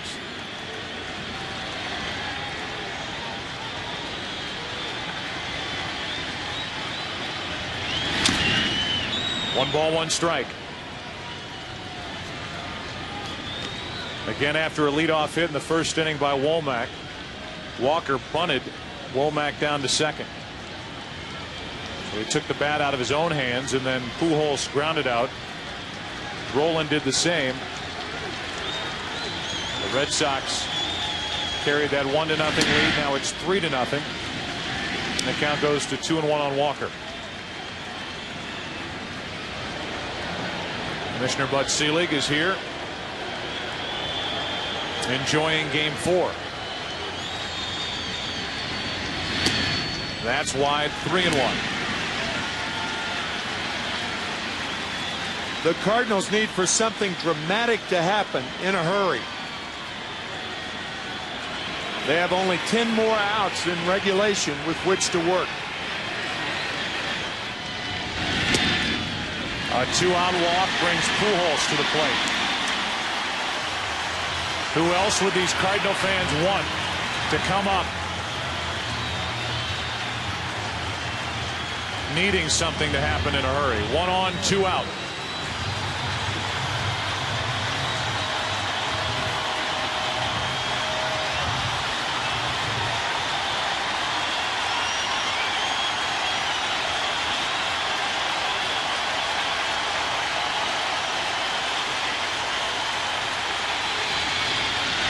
Strike 1, good pitch.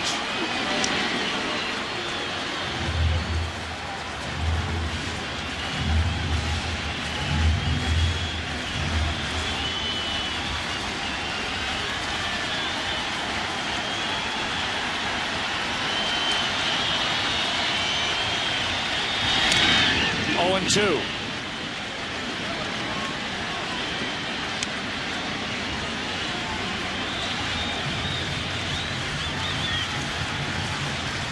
Pujols struck out the last time up on a curveball way out of the strike zone. I would look for Varitek and Lowe to try to do that again.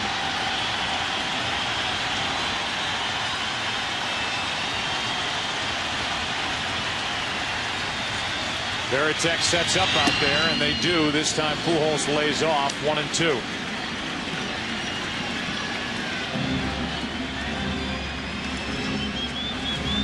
And now Lowe wants to talk about the strategy with Pujols up. The Cardinals could jump back into this game with 1 swing.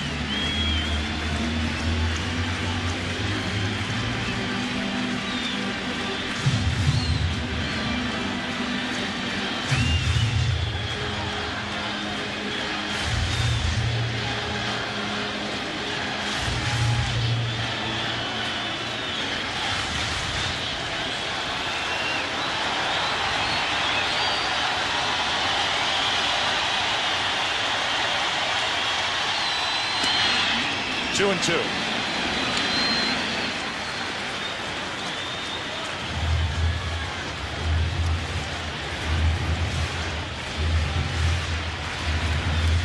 Now 1 RBI for Albert Pujols in this World Series.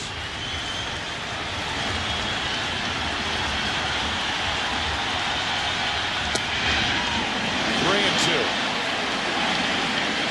Lowe reacting with that pitch. It was called outside or low, thinking he had.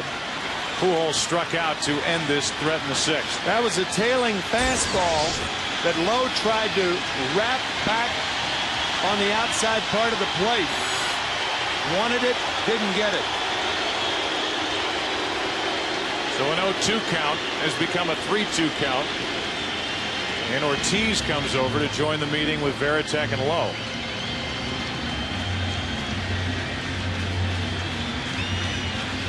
And it's Ortiz with the last words before going over to presumably play behind the runner, Larry Walker at first.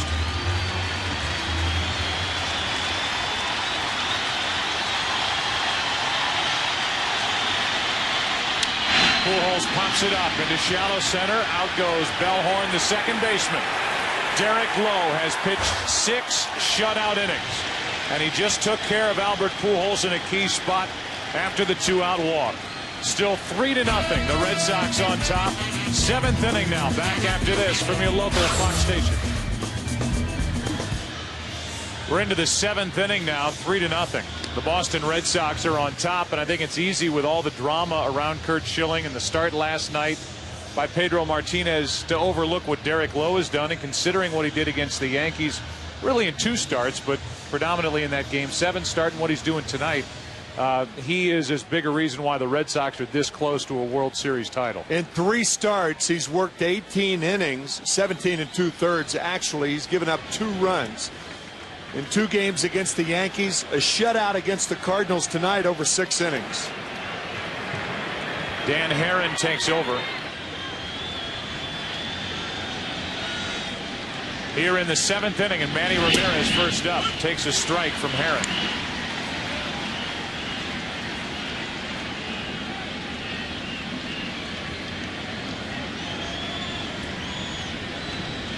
Three to nothing Boston. Ramirez is walked, singled, flied out.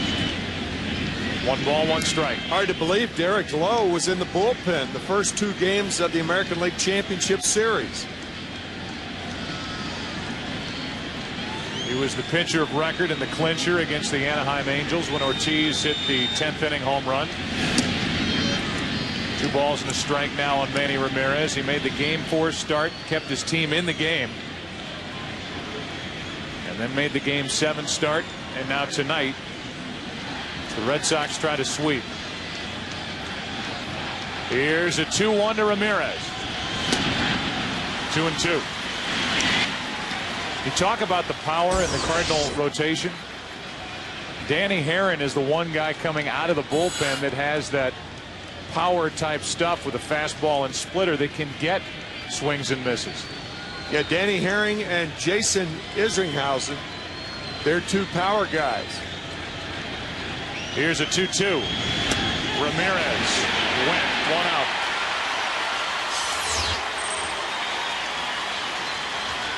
Our Bank of America higher standards. The performance of Derek Lowe. Game 7 against the Yankees. Getting hugged, 6 innings. 1 run on 1 hit. And then tonight, he has been nasty. He's made very good hitters look off balance and out of whack. With 1 out and nobody on, here is David Ortiz. Ball 1 low. Ortiz a double. He got the 2-run rally kicked in after the single by Ramirez back in the 3rd. It was 2nd and 3rd with 1 out. Bases loaded with 2 out, and Nixon delivered. 1 ball, 1 strike.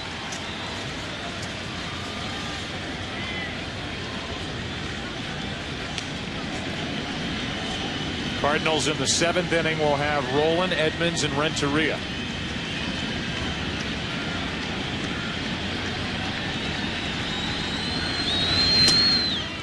Two and 1.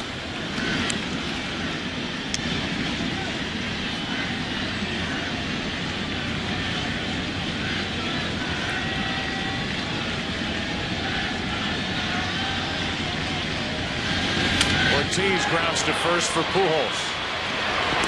2 out.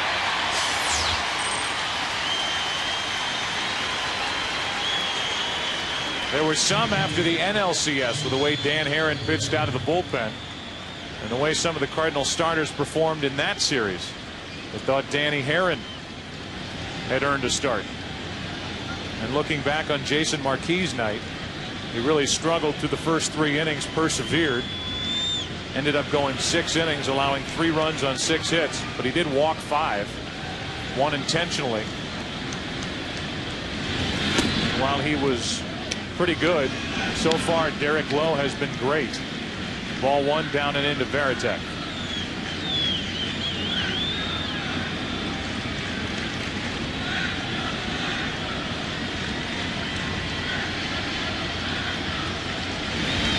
Varitek hits one into left center field. Well hit. Edmonds on the run. Still going at the track to end the inning. Top of the 7th inning is history. Red Sox trying to make history here tonight after doing so in the ALCS against the Yankees. We will stay here at Busch Stadium for God Bless America. Dugout. The founding member and voice of Creed, and now a solo artist. He has sold over 30 million records. He's here tonight to honor our servicemen and women around the world by singing God Bless America. Please welcome Grammy Award-winning artist Scott Stapp.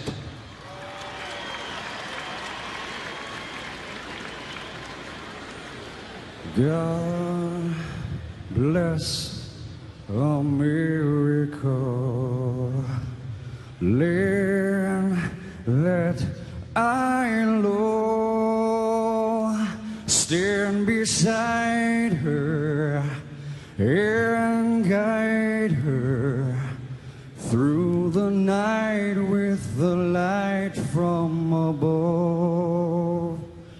From the mountains to the prairies, to the oceans wide with fall.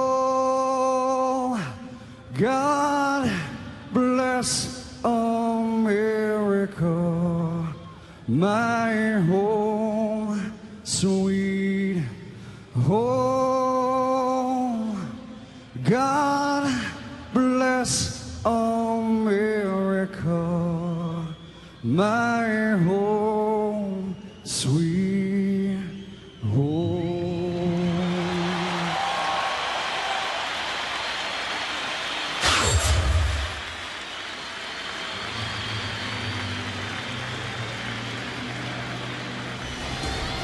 The St. Louis Cardinals have 9 outs left with which to work.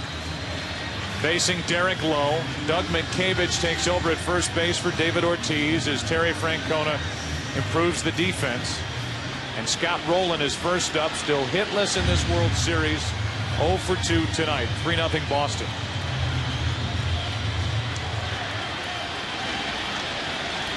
Bronson Arroyo, the right-hander. Alan Embry, the lefty, getting loose.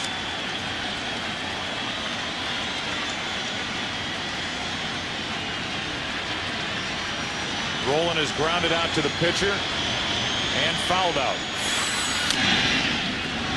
1 ball, 1 strike. Normally, for a team that led the National League in runs scored, overcoming a 3-run deficit in the last 3 innings, not that big a deal. But it is now with the way Lowe has been working and with the fresh arms that the Red Sox have in their bullpen.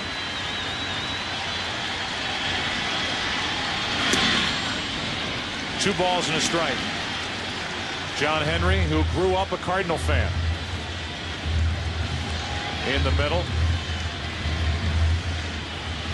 Principal owner of this Boston Red Sox team. Here's a 2-1. 2-2.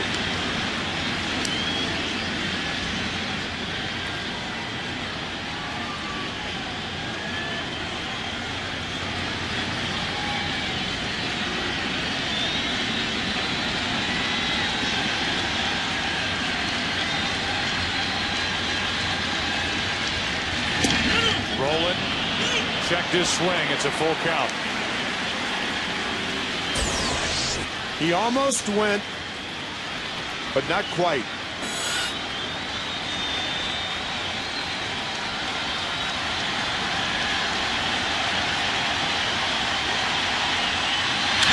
Rowland pops it into center field.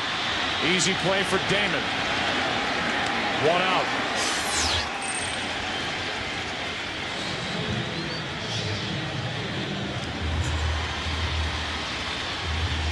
Here's Jim Edmonds.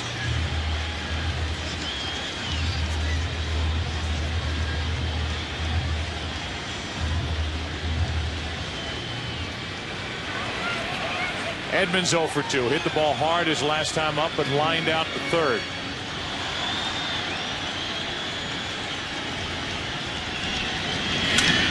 Into center field. Damon coming on. 2 out.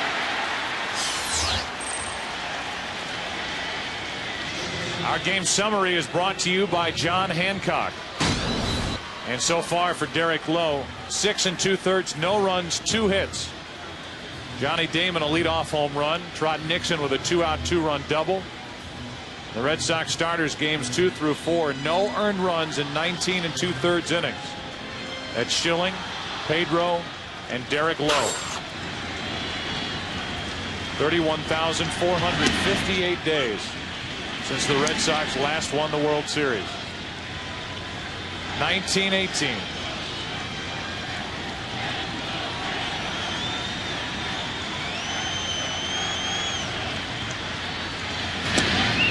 1 strike on Renteria.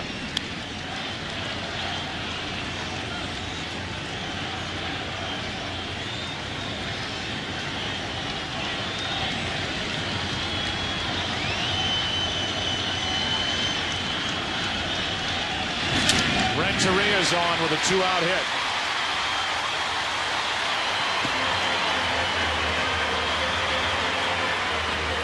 It has been 86 years since 1918, the last time the Red Sox won the World Series. Vitamin C, penicillin, and polio vaccine not yet discovered. U.S. population 106 million. It's 281 now. Average life expectancy 54 years, 77 now. Women did not have the right to vote, and the NFL and the NBA did not exist, as Mabry grounds that one foul.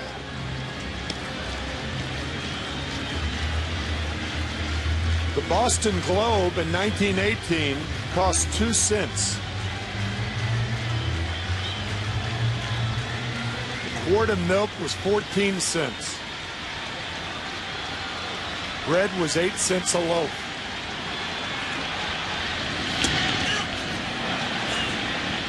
No balls, 2 strikes. The Great Depression was 11 years away. And for our younger viewers, kids, there was no reality TV back then. No TV of any kind. That's right, but no reality TV. 1 on, 2 out, no balls, 2 strikes on Mabry. Yeah, the reality was there was no TV. That's right. 1 ball, 2 strikes on John Mabry.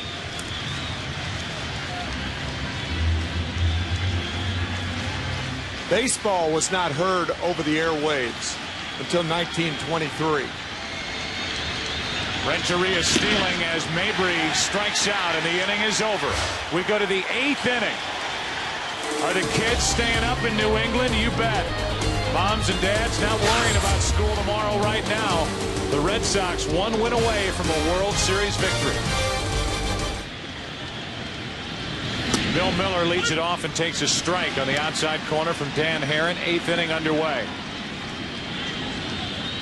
Miller, Nixon, and Bellhorn for the Red Sox, who lead this series 3-0, and this game 3-0 since the 3rd inning. 1 ball, 1 strike. A run in the 1st and the home run by Damon. 2 runs in the 3rd inning on the 2-out, 2-run double by Trot Nixon, and that is it. As Isringhausen, the closer for the Cardinals, who has not appeared in this World Series, gets loose. Miller lines a base hit into right field.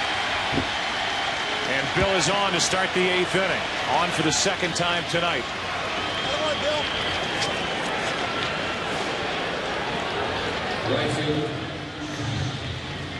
Between innings, after Derek Lowe got out of the bottom of the 7th, Pedro Martinez with a big bear hug for Derek Lowe. 2 guys who could potentially be elsewhere next year.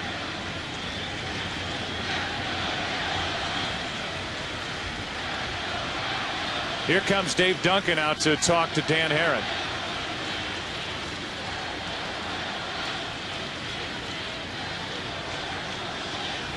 You look back at the heartache for the Boston Red Sox. 1946 World Series Game 7 in the Mad Dash. Enos Slaughter scoring all the way from first with Johnny Pesky, the relay man. 1978, the 1-game playoff and the Bucky Dent home run over the Green Monster of Mike Torres. Nixon rips one down toward the right field corner. Miller will dig for 3rd. Dale Swain will hold Miller at 3rd, and it's 2nd and 3rd, nobody out.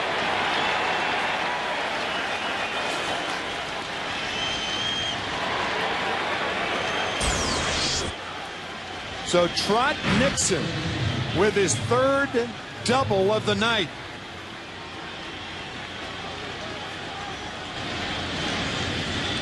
If the Cardinals do make a pitching change, it would have to be a double switch because the pitcher is hit batting second in the bottom of the 8th inning. So it will probably be Reggie Sanders in left field and Jason Isringhausen coming in the game, with Sanders batting in the 9-hole. Trot Nixon is relieved for a pinch runner. Gabe Kapler comes in. Isringhausen is coming in. Sanders coming in the double switch. 8th inning, and the Red Sox looking to add some more. One of the only things that's gone wrong for the Red Sox since October 17th, a misfire on the high five from Kapler coming in to run for Trot Nixon. October 17th, the night of that 19-8 Game 3 drubbing by the Yankees in the ALCS. Since then, the Red Sox have won 7 straight, and if they make it 8 tonight, they'll win the World Series as Isringhausen takes over, second and third, nobody out. Bellhorn up, infield in.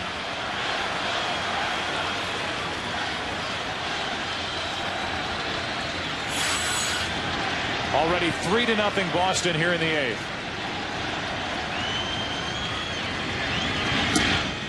Ball 1.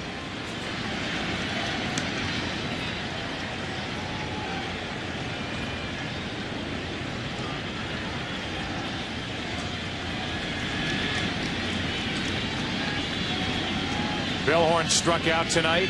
He's been walked twice. Infield is in. Bellhorn. 1 ball, 1 strike. How telling is it when it took the Cardinals 34 innings in the World Series to get their closer in?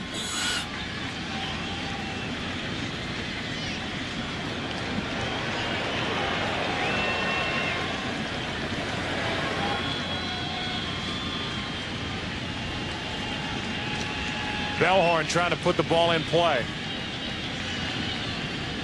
Miller the runner at third. Kapler on at second. Bellhorn takes high. It's 2-1. Bellhorn has had trouble putting the bat on the ball this season. Set a club record with 177 strikeouts. A lot of strikeouts early in this postseason. But he has changed that, putting the ball in play much more. Count in his favor, and now it's even, 2-2.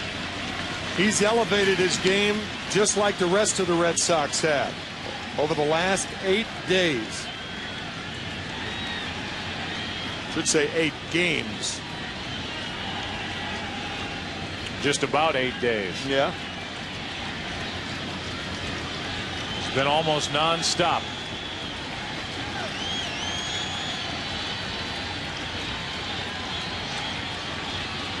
Isringhausen's 2-2 pitch to Bellhorn. Wouldn't go after it. Full count.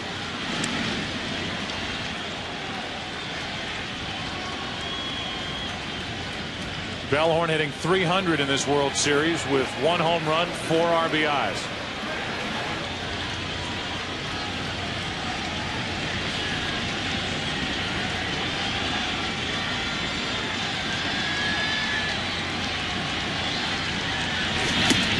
That'll load the bases. And Kevin Millar will come off the bench to pinch hit for Derek Lowe. And Pokey Reese will come out of the dugout and run for Bellhorn, stay in the game, and play second base.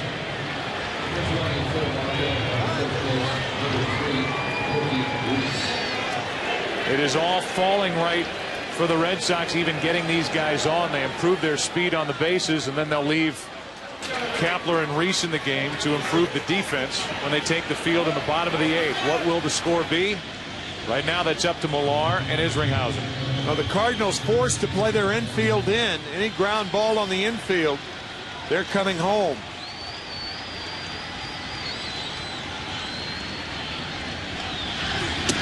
Ball 1. Derek Lowe, 7 innings, no runs, 3 hits, a walk, and 4 strikeouts.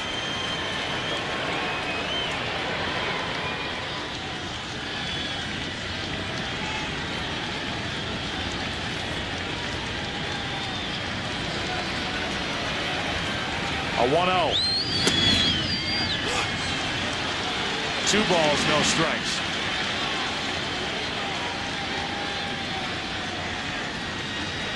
If Derek Lowe gets a decision, he will have won all 3 clinchers for the Red Sox. The win over Anaheim, Game 7 at Yankee Stadium, trying to win tonight. 2-0 pitch. 2-1. Good fastball, a cutter from Isringhausen. Isringhausen, normally not a guy who throws a lot of ground balls. He needs one at an infielder right here.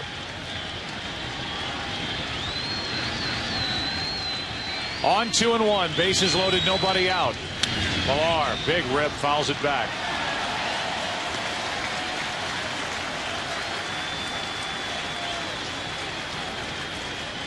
Two and two.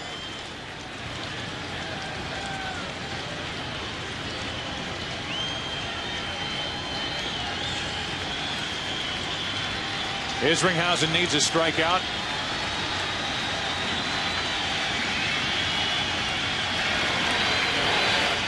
Red Sox trying to pile on. 1 out. Bases loaded for Johnny Damon. Isringhausen gets a strikeout. Now I think the infield will remain in because the probability of doubling up Johnny Damon remote. He's too fast. Isringhausen, a career high 47 saves. That tied him for first in the National League. Right now trying to keep the Cardinals in this game and in the World Series. Damon grounds to the right side. Pujols throws out. What a play by Albert Pujols. 2 out. What a throw. It's sensational play by Pujols. He's the only guy who can get to the ball. Womack couldn't range that far to the left. Watch this throw. Right on the money, across his body, from his view. Oh, what a play.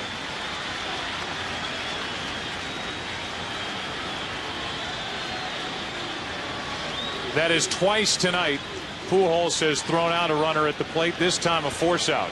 The key thing, again, about that play is if the ball gets through Pujols, then Womack might make the play, but the time that elapsed would allow the runner to score. His only play would have been to first base. Now it's Cabrera, bases loaded, 2 out.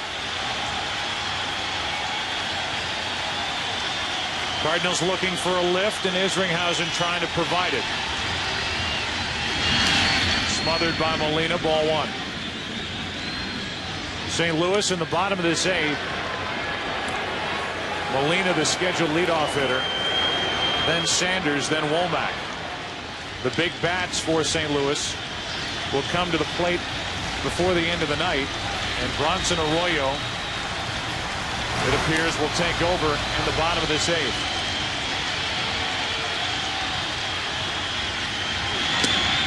Two 2-0 on Cabrera.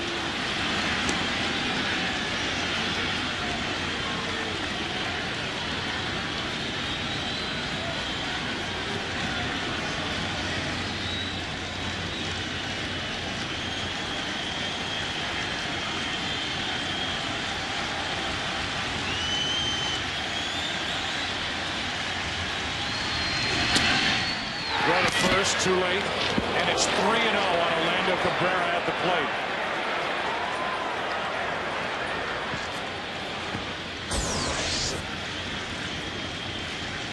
Pujols trying to go behind Johnny Damon, but in the process, Isringhausen falls way behind Cabrera.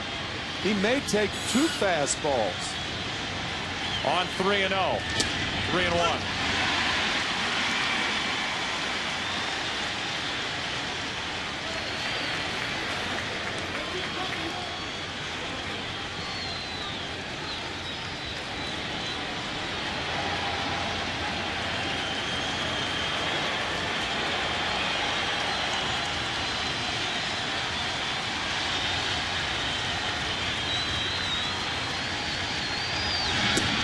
Three and 2.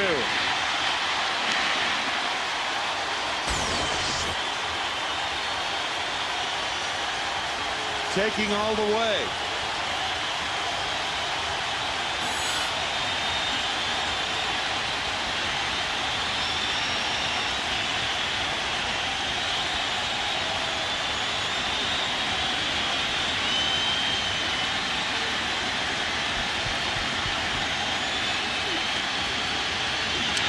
Back toward us. Isringhausen took over with runners at second and third, nobody out, and walked Mark Bellhorn. That loaded the bases. Then Millar struck out. Damon bounced into the force out at the plate. And now it's a full count on Cabrera.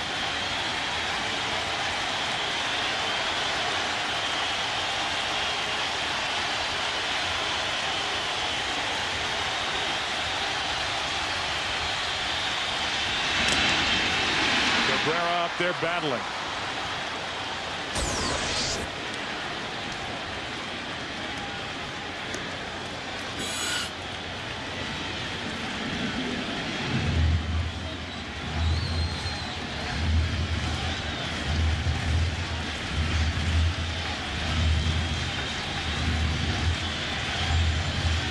You get the feeling this could be a knockout blow on the part of the Red Sox. Or the Cardinals will charge off that field thinking they still have a chance.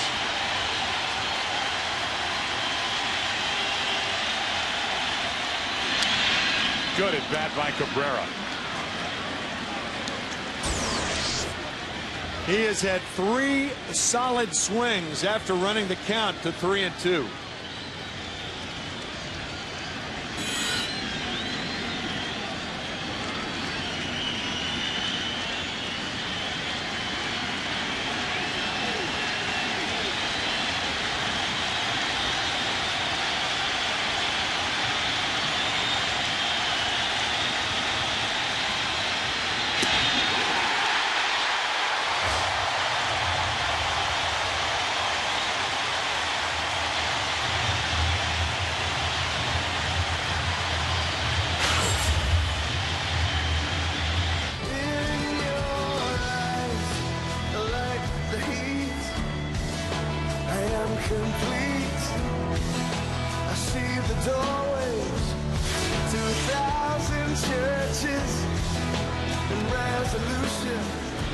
Bottom of the 8th inning, Pokey Reese is in the game at second.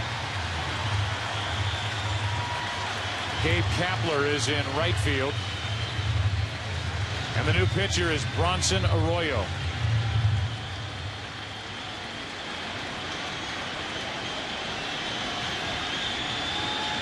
Second appearance in this World Series, and he starts Cedeno with a strike.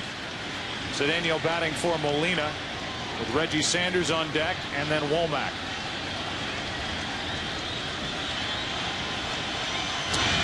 One ball, one strike. Arroyo with the sweeping breaking ball, very effective against right-handed batters. The left-hander Embry, the right-hander Mike Timlin. Cedeno in the hole, 1-2. 3 out of 11 this postseason is Roger Cedeno.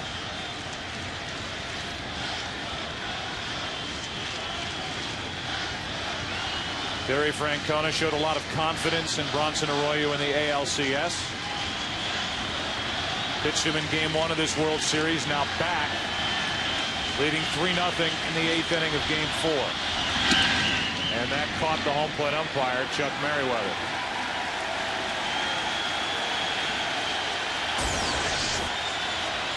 Looked like it hit the right shin guard of Chuck. Umpires do wear the shin guards underneath their pants with the hard-toed shoes. Flexibility not a problem for the umpires behind home plate, not a necessity, I should say. Jason Varitek back to the plate, trying to buy some time for the pain to subside for Merriweather. And Games 2 through 4, from Schilling to Martinez to Derek Lowe. Look at the bottom line. No earned runs in a combined 20 innings against the top offense in the National League during the regular season. Cedeno pops it up. It's Pokey Reese, 1 out.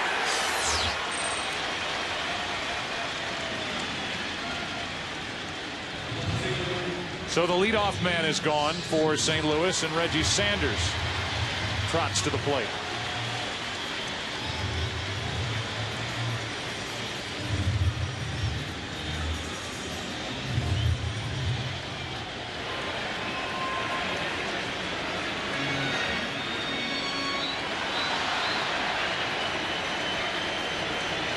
A lot of energy over in that Red Sox dugout. Lowe is probably sweating more and bouncing around now more than he did the first 7 innings.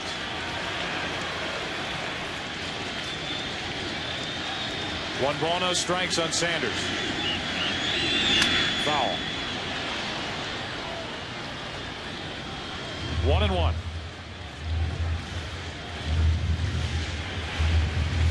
You think about how the Red Sox got here, having to get hot and stay hot down the stretch as the wild card representative from the American League. You go back 2 years ago, Anaheim was the wild card. They won the World Series. Last year, Florida, the wild card.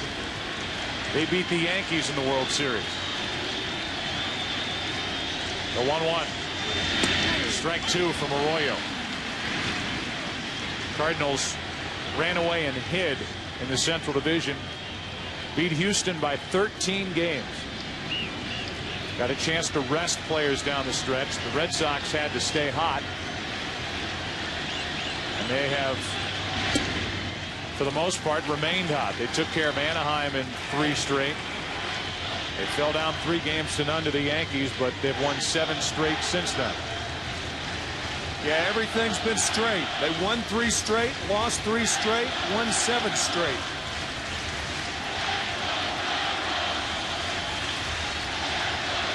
A 2-2 pitch. Ball 3 to Reggie Sanders. The next spot in the Cardinal lineup is Womack, the left-handed leadoff hitter, then the lefty Walker. The left-hander Embry is ready in the Red Sox bullpen if they want to go that way. Depends on what Sanders does. He walks.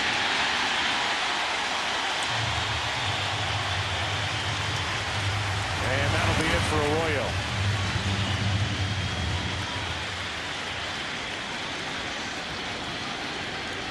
We'll take a break. Embry, the lefty, is coming out of the pen. Womack and Walker coming up. Alan Embry is the 3rd pitcher of the night. Lowe went 7. Arroyo 1/3 of an inning. And now as he looks in, Embry does, to the home plate area, he sees Hector Luna digging his way in instead of Tony Womack. So Tony La Russa goes to the right-handed hitting Luna. A Rule 5 draft pickup from the Indians organization. And Womack, the experienced postseason player, is out. Interesting move. 1 on, 1 out.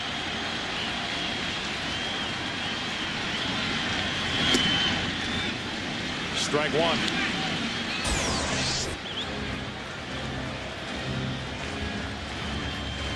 Cardinals here in Game 4 of the World Series trying to do what the Red Sox did to the Yankees in Game 4 of the American League Championship Series.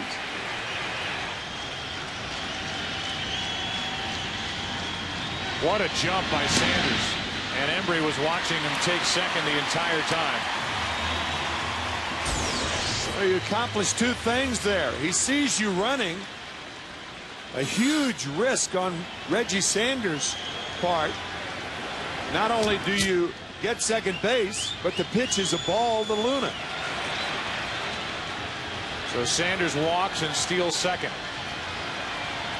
Now a 1-1 count on Hector Luna.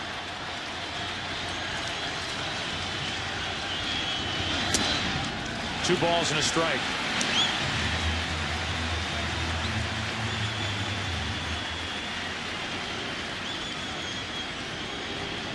Orlando Cabrera out there to talk to Embry, and I think what he's telling him is we're going to be playing back. We're not going to fool with Reggie Sanders. You have a 3-run lead in the 8th inning. If he's thinking about stealing third, we're not going to be close. And you can see Pokey Reese backing way off at second base. Same with Cabrera.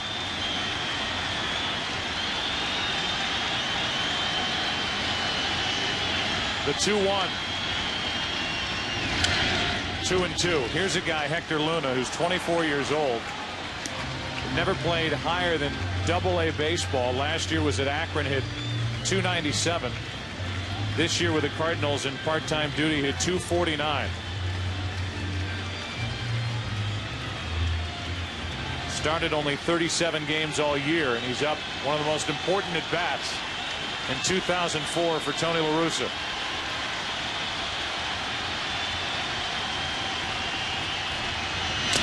Two out.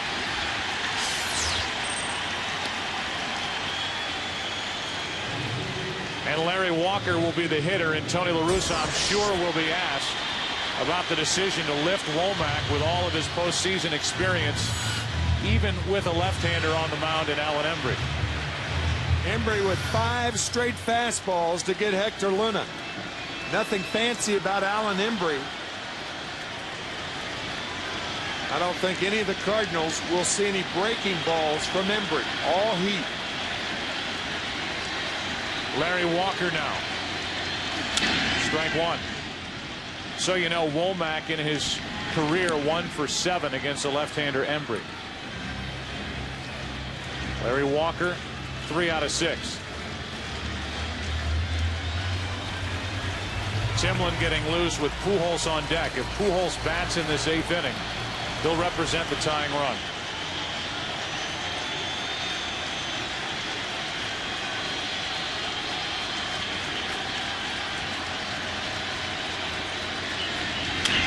Walker fights it off, pops it up. Cabrera, 8 innings complete. 1 more inning to go. Red Sox leading 3-0. Larry Walker popping this one up to end the 8th inning.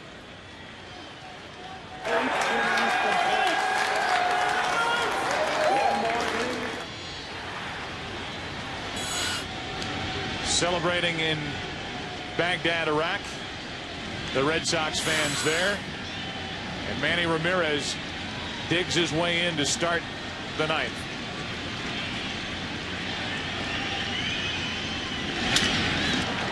From Isringhausen, first pitch. Rowland, the long throw for the out.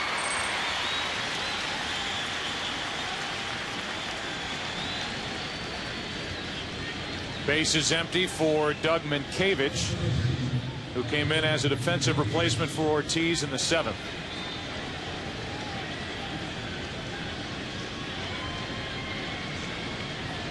Matheny takes over behind the plate after Molina was lifted for a pinch hitter.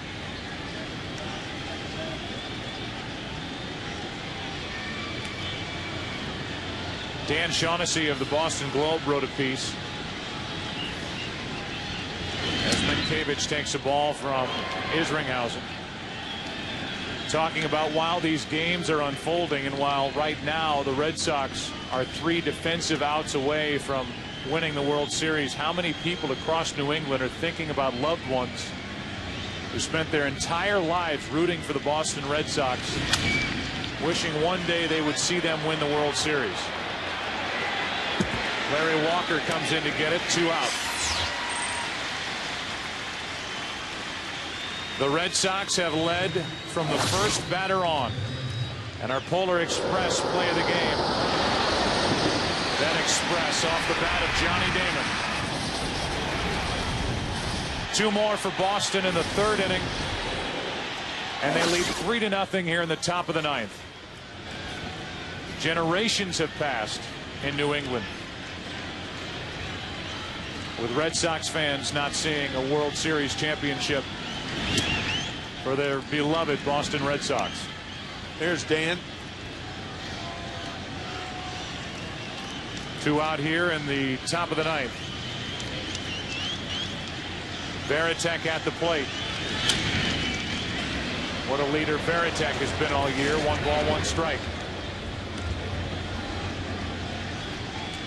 And it's the ways that the Red Sox have not won the World Series. Taking 4 National League opponents in 46, 67, 75, and 86 taking 4 to 7 games, and oh, the heartbreak.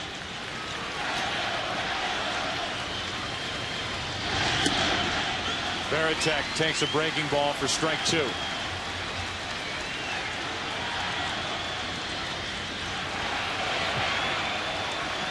The Red Sox fans are celebrating here in St. Louis in the top of the 9th. As Varitek takes ball 2. I've already shown you the Bucky Dent home run in that one-game playoff against the Yankees in '78. The 1946 World Series. The mad dash in the 8th inning by Enos Slaughter. Here's a 2-2.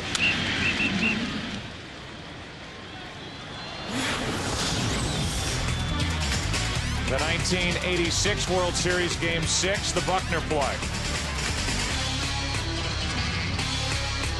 Red Sox would lose in Game 7 as they did last year in the ALCS. The 11th inning home run by Aaron Boone off Tim Wakefield, who has been willing to do any and everything for the Red Sox in his 10 years with the organization. A guy who was signed as a minor league free agent. And although he's made only one short start in this World Series, how valuable was he out of the bullpen in the ALCS with the Yankees this year? Particularly in Game 3, the game won by the Yankees 19-8 when he ate up innings. Varitek gets the base hit into left. He's on with 2 out here in the 9th inning.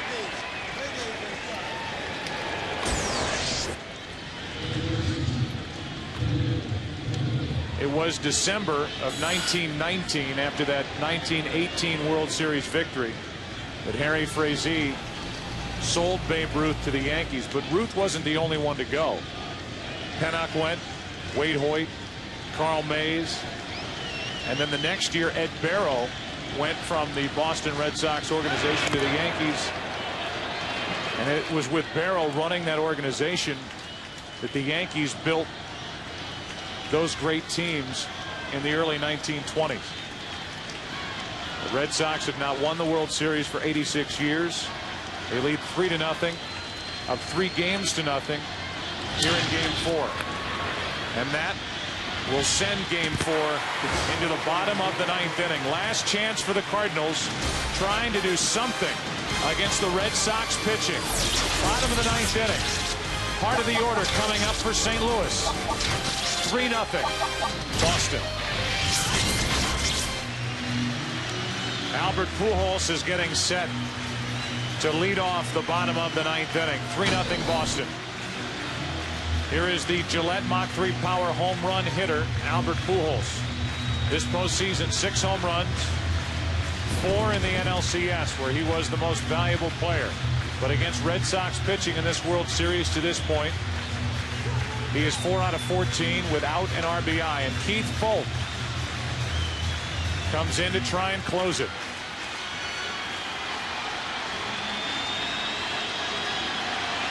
Pujols, Rowland, and Edmonds. Anybody gets on, Renteria. Strike 1 from Foulke.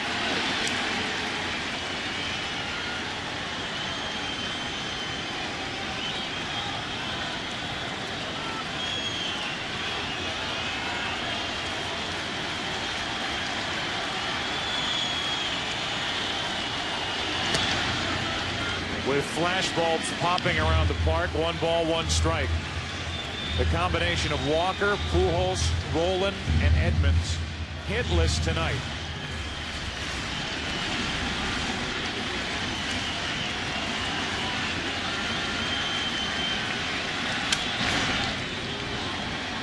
That's strike 2. And the 3, 4, and 5 hitters for St. Louis, Pujols, Rowland, and Edmonds, a combined 119 average with 1 RBI and 3 runs scored.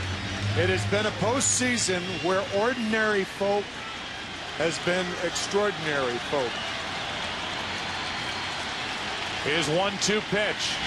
Pujols stays up there, hammering at that high fastball. Keith Foulke giving up 1 run. The home run by Larry Walker last night and a 4-1 Red Sox victory.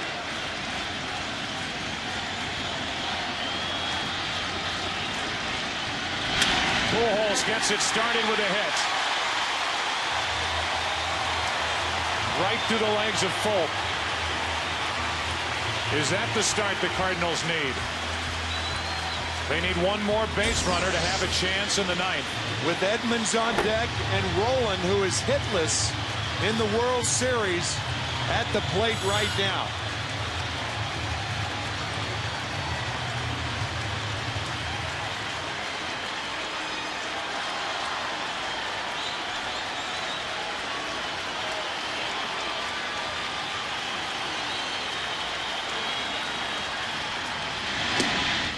Strike one to Rolen. There was an at-bat between Rolen and Folk in game one. Cardinals had tied the game 9-9. Rolen with the bases loaded and one out went after the first pitch and popped up. He's in the hole here, 0-2. The Cardinals would not score again in game one. Bailhorn hit the 2-run home run in the 8th inning and won it 11-9.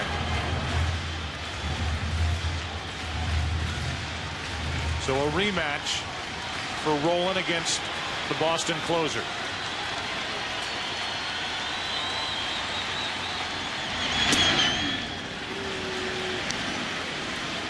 Ball one.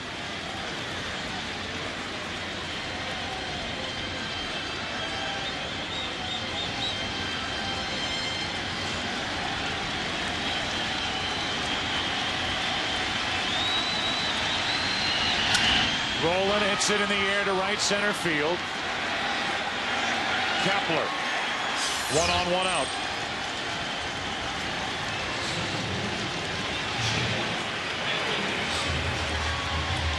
Folk will battle with Jim Edmonds, who has struck out twice in this World Series.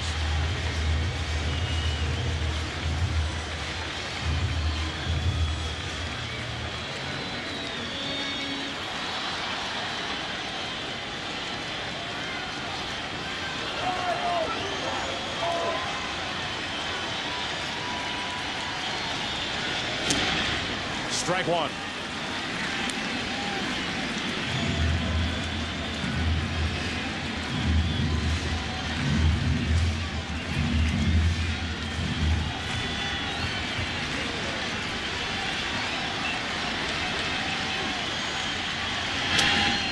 With Pujols taking second, Edmonds fouls it away 0-2.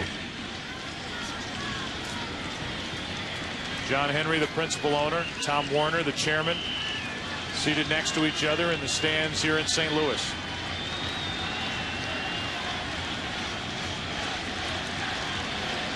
Henry on the edge of his seat. Warner is back in his seat.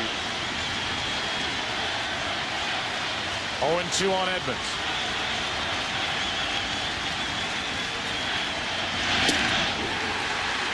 Two down. The Red Sox are 1 out away.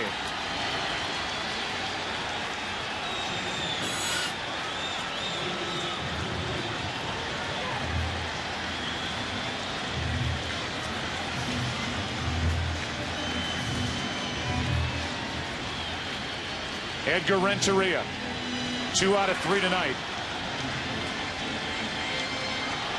The last chance for St. Louis to extend this game. Pujols takes second on ball one inside. No stolen base.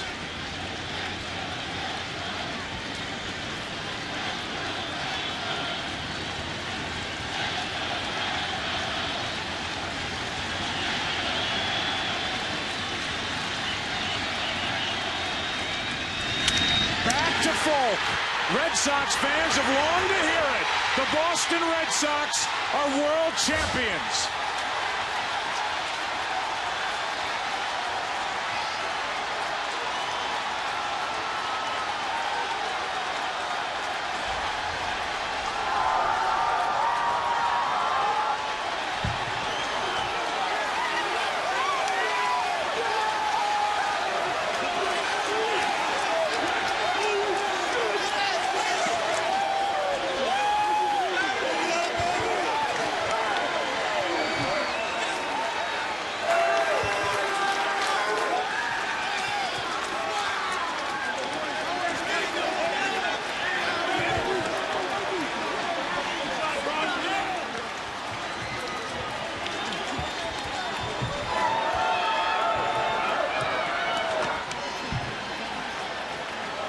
has been 86 years.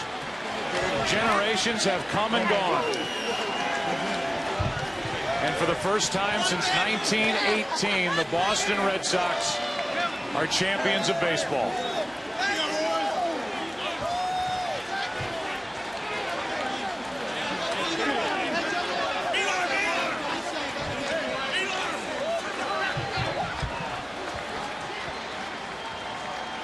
A clean sweep of the St. Louis Cardinals.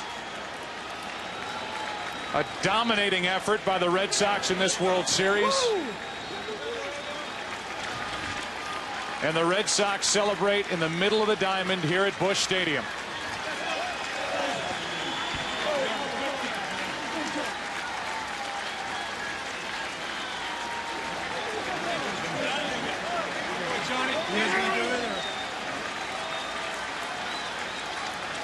We welcome you to the Bank of America post-game show.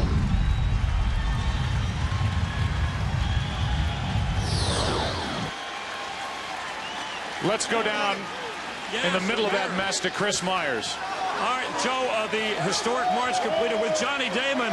Congratulations, the Red Sox, the idiots, are World Series champions. Absolutely. I mean, we know we're idiots, we know we're Cowboys, but we also know we're world champions, and we just overcame what a lot of people could not even realize. So I know there's a lot of happy people back home in Boston. That boy, Kev. Including Kevin Millar. How important was it, given the history, Kevin, to finish it off and not let it go to a fifth game? I'll tell you right now, man, this is a big-time team we're playing with, a big-time bunch of guys, and I'm so proud just to be a part of this organization, man. Take us back to 03 Yankees and how it all began and what you guys did to get through there. Well, we're just so carefree, huh? We kind of were like, okay, let's go out and win Game 4. And then we knew we had Pedro and Schilling going 5 and 6, so we knew we were going to push for the Game 7. We had confidence. We gave the due respect to the other teams, the Yankees, the Cardinals were a great team, and you know, we did it. And for the Red Sox fans, not only in Boston, across they were watching in Baghdad, Iraq, across the country, what do you say, Kevin? I'll tell you, thank you for being there, man. We want to do it so bad for the city of Boston to win a World Series with this on your chest. Hasn't been announced in 1918, so rip up those 1918 posters right now. All right, congratulations. Stephen King is smiling somewhere, Joe, with a happy ending. Chris, thank you very much. Two guys so instrumental. This entire roster, 1 through 25, off the bat of Renteria, into the glove of Keith Folk. It had been 86 years. And with that, the Boston Red Sox, led by Terry Francona, win the World Series.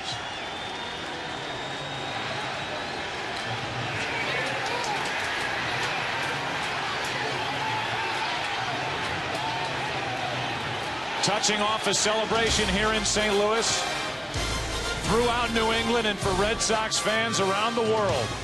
The Red Sox win the World Series, win Game 4 tonight, 3-0. More in a moment.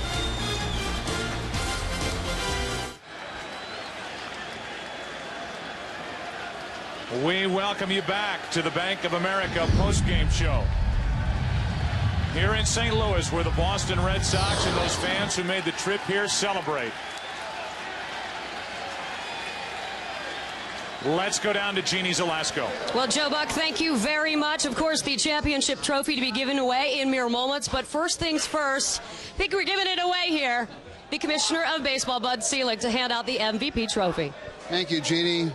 The Most Valuable Player Award in the historic 2004 World Series goes to Manny Ramirez.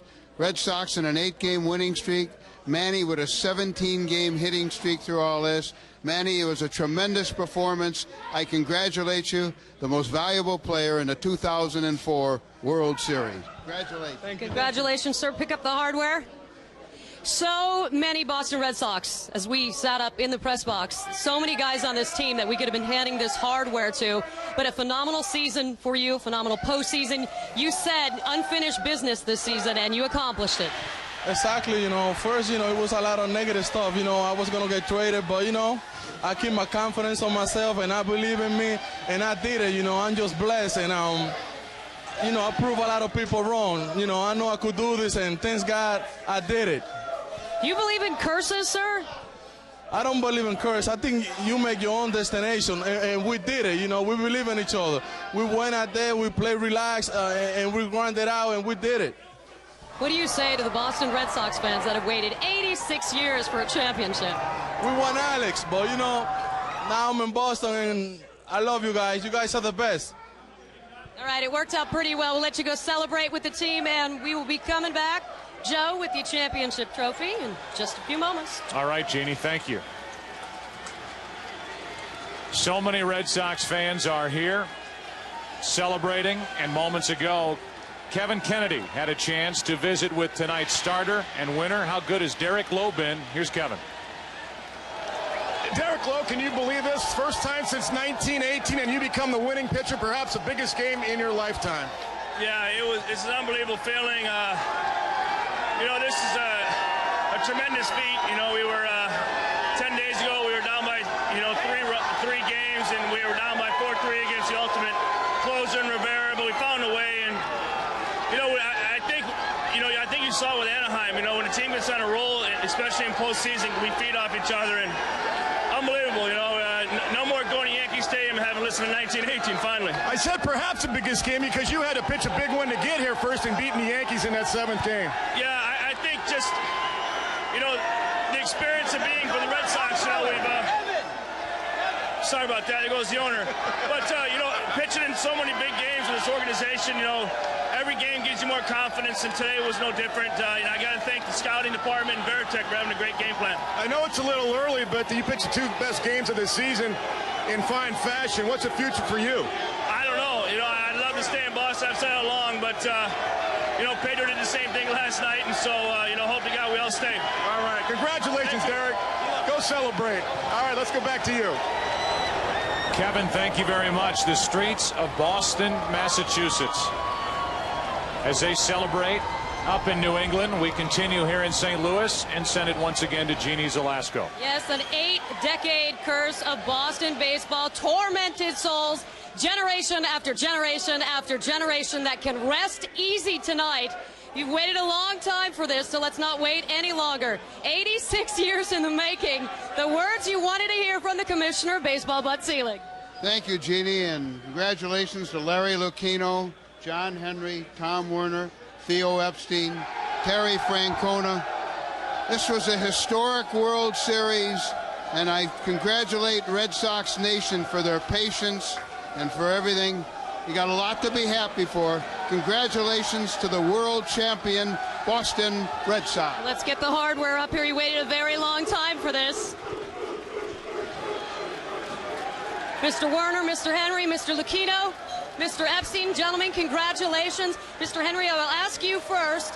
You were raised a Cardinal fan. We obviously know where your allegiances lie now, but how does it feel to be at the helm of the team that finally broke the curse?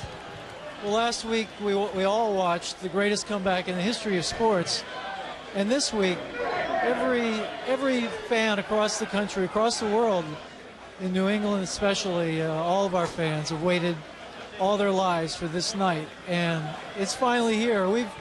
These guys did it for you, New England. Tom?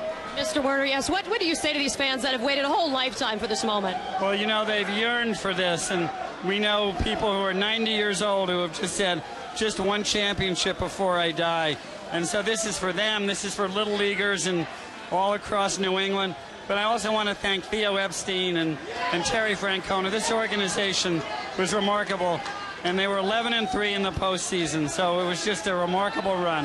All right, they're making off with the trophy, so let's get down to Mr. Lucchino. I get the feeling that this mission started the night Mr. Boone sent one into the night sky.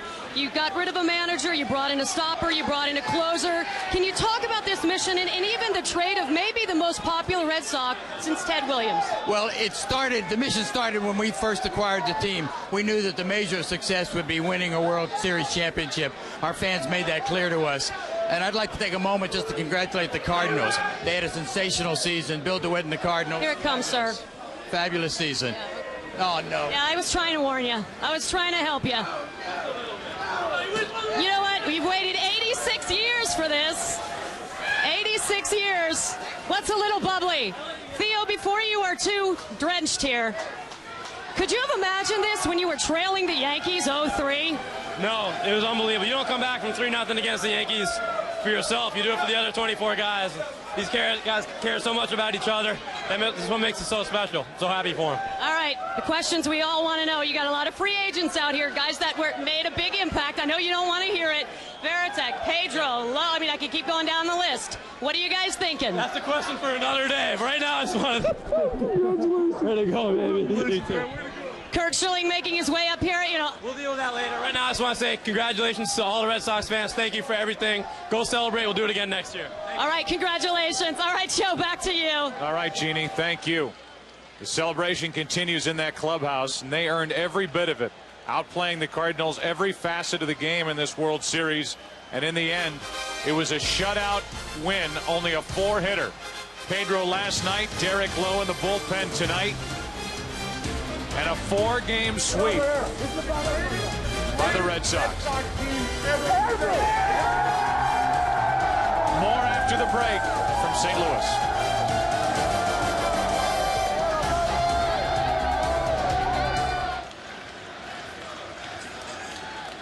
Back in St. Louis, we continue with the Bank of America postgame show. Let's go down to Kevin Kennedy with Tony La Russa. Tony, you've been through this before, but that doesn't make it any easier, does it? No, we didn't set out in spring training to get to this moment to lose. There's absolutely no consolation. We thought we had a club that would give us a chance to play in October. We won 2 series. To get here and get beat, I don't care if it was 4 in a row or 4 out of 7, and we're bitterly disappointed. Congratulate the Red Sox. They outplayed us. Wasn't a great competition, but no, we were not happy to get here. I know how well you and your coaching staff prepare your players for success. Is there any way to prepare for the momentum the Red Sox carried into this series? The way we knew they had that going, but we thought we did too. And I mean, I don't know. If the club, and I'm speaking honestly, if the club wasn't ready to play or wasn't prepared, then then I take responsibility. But we just everything that had to be done as far as making a pitch and having an at-bat, they did better than we did. Your offense was the #1 in the National League, scored more runs than anybody. Is it just a case as simple as good pitching, stop good hitting, or is there more to it than that tonight?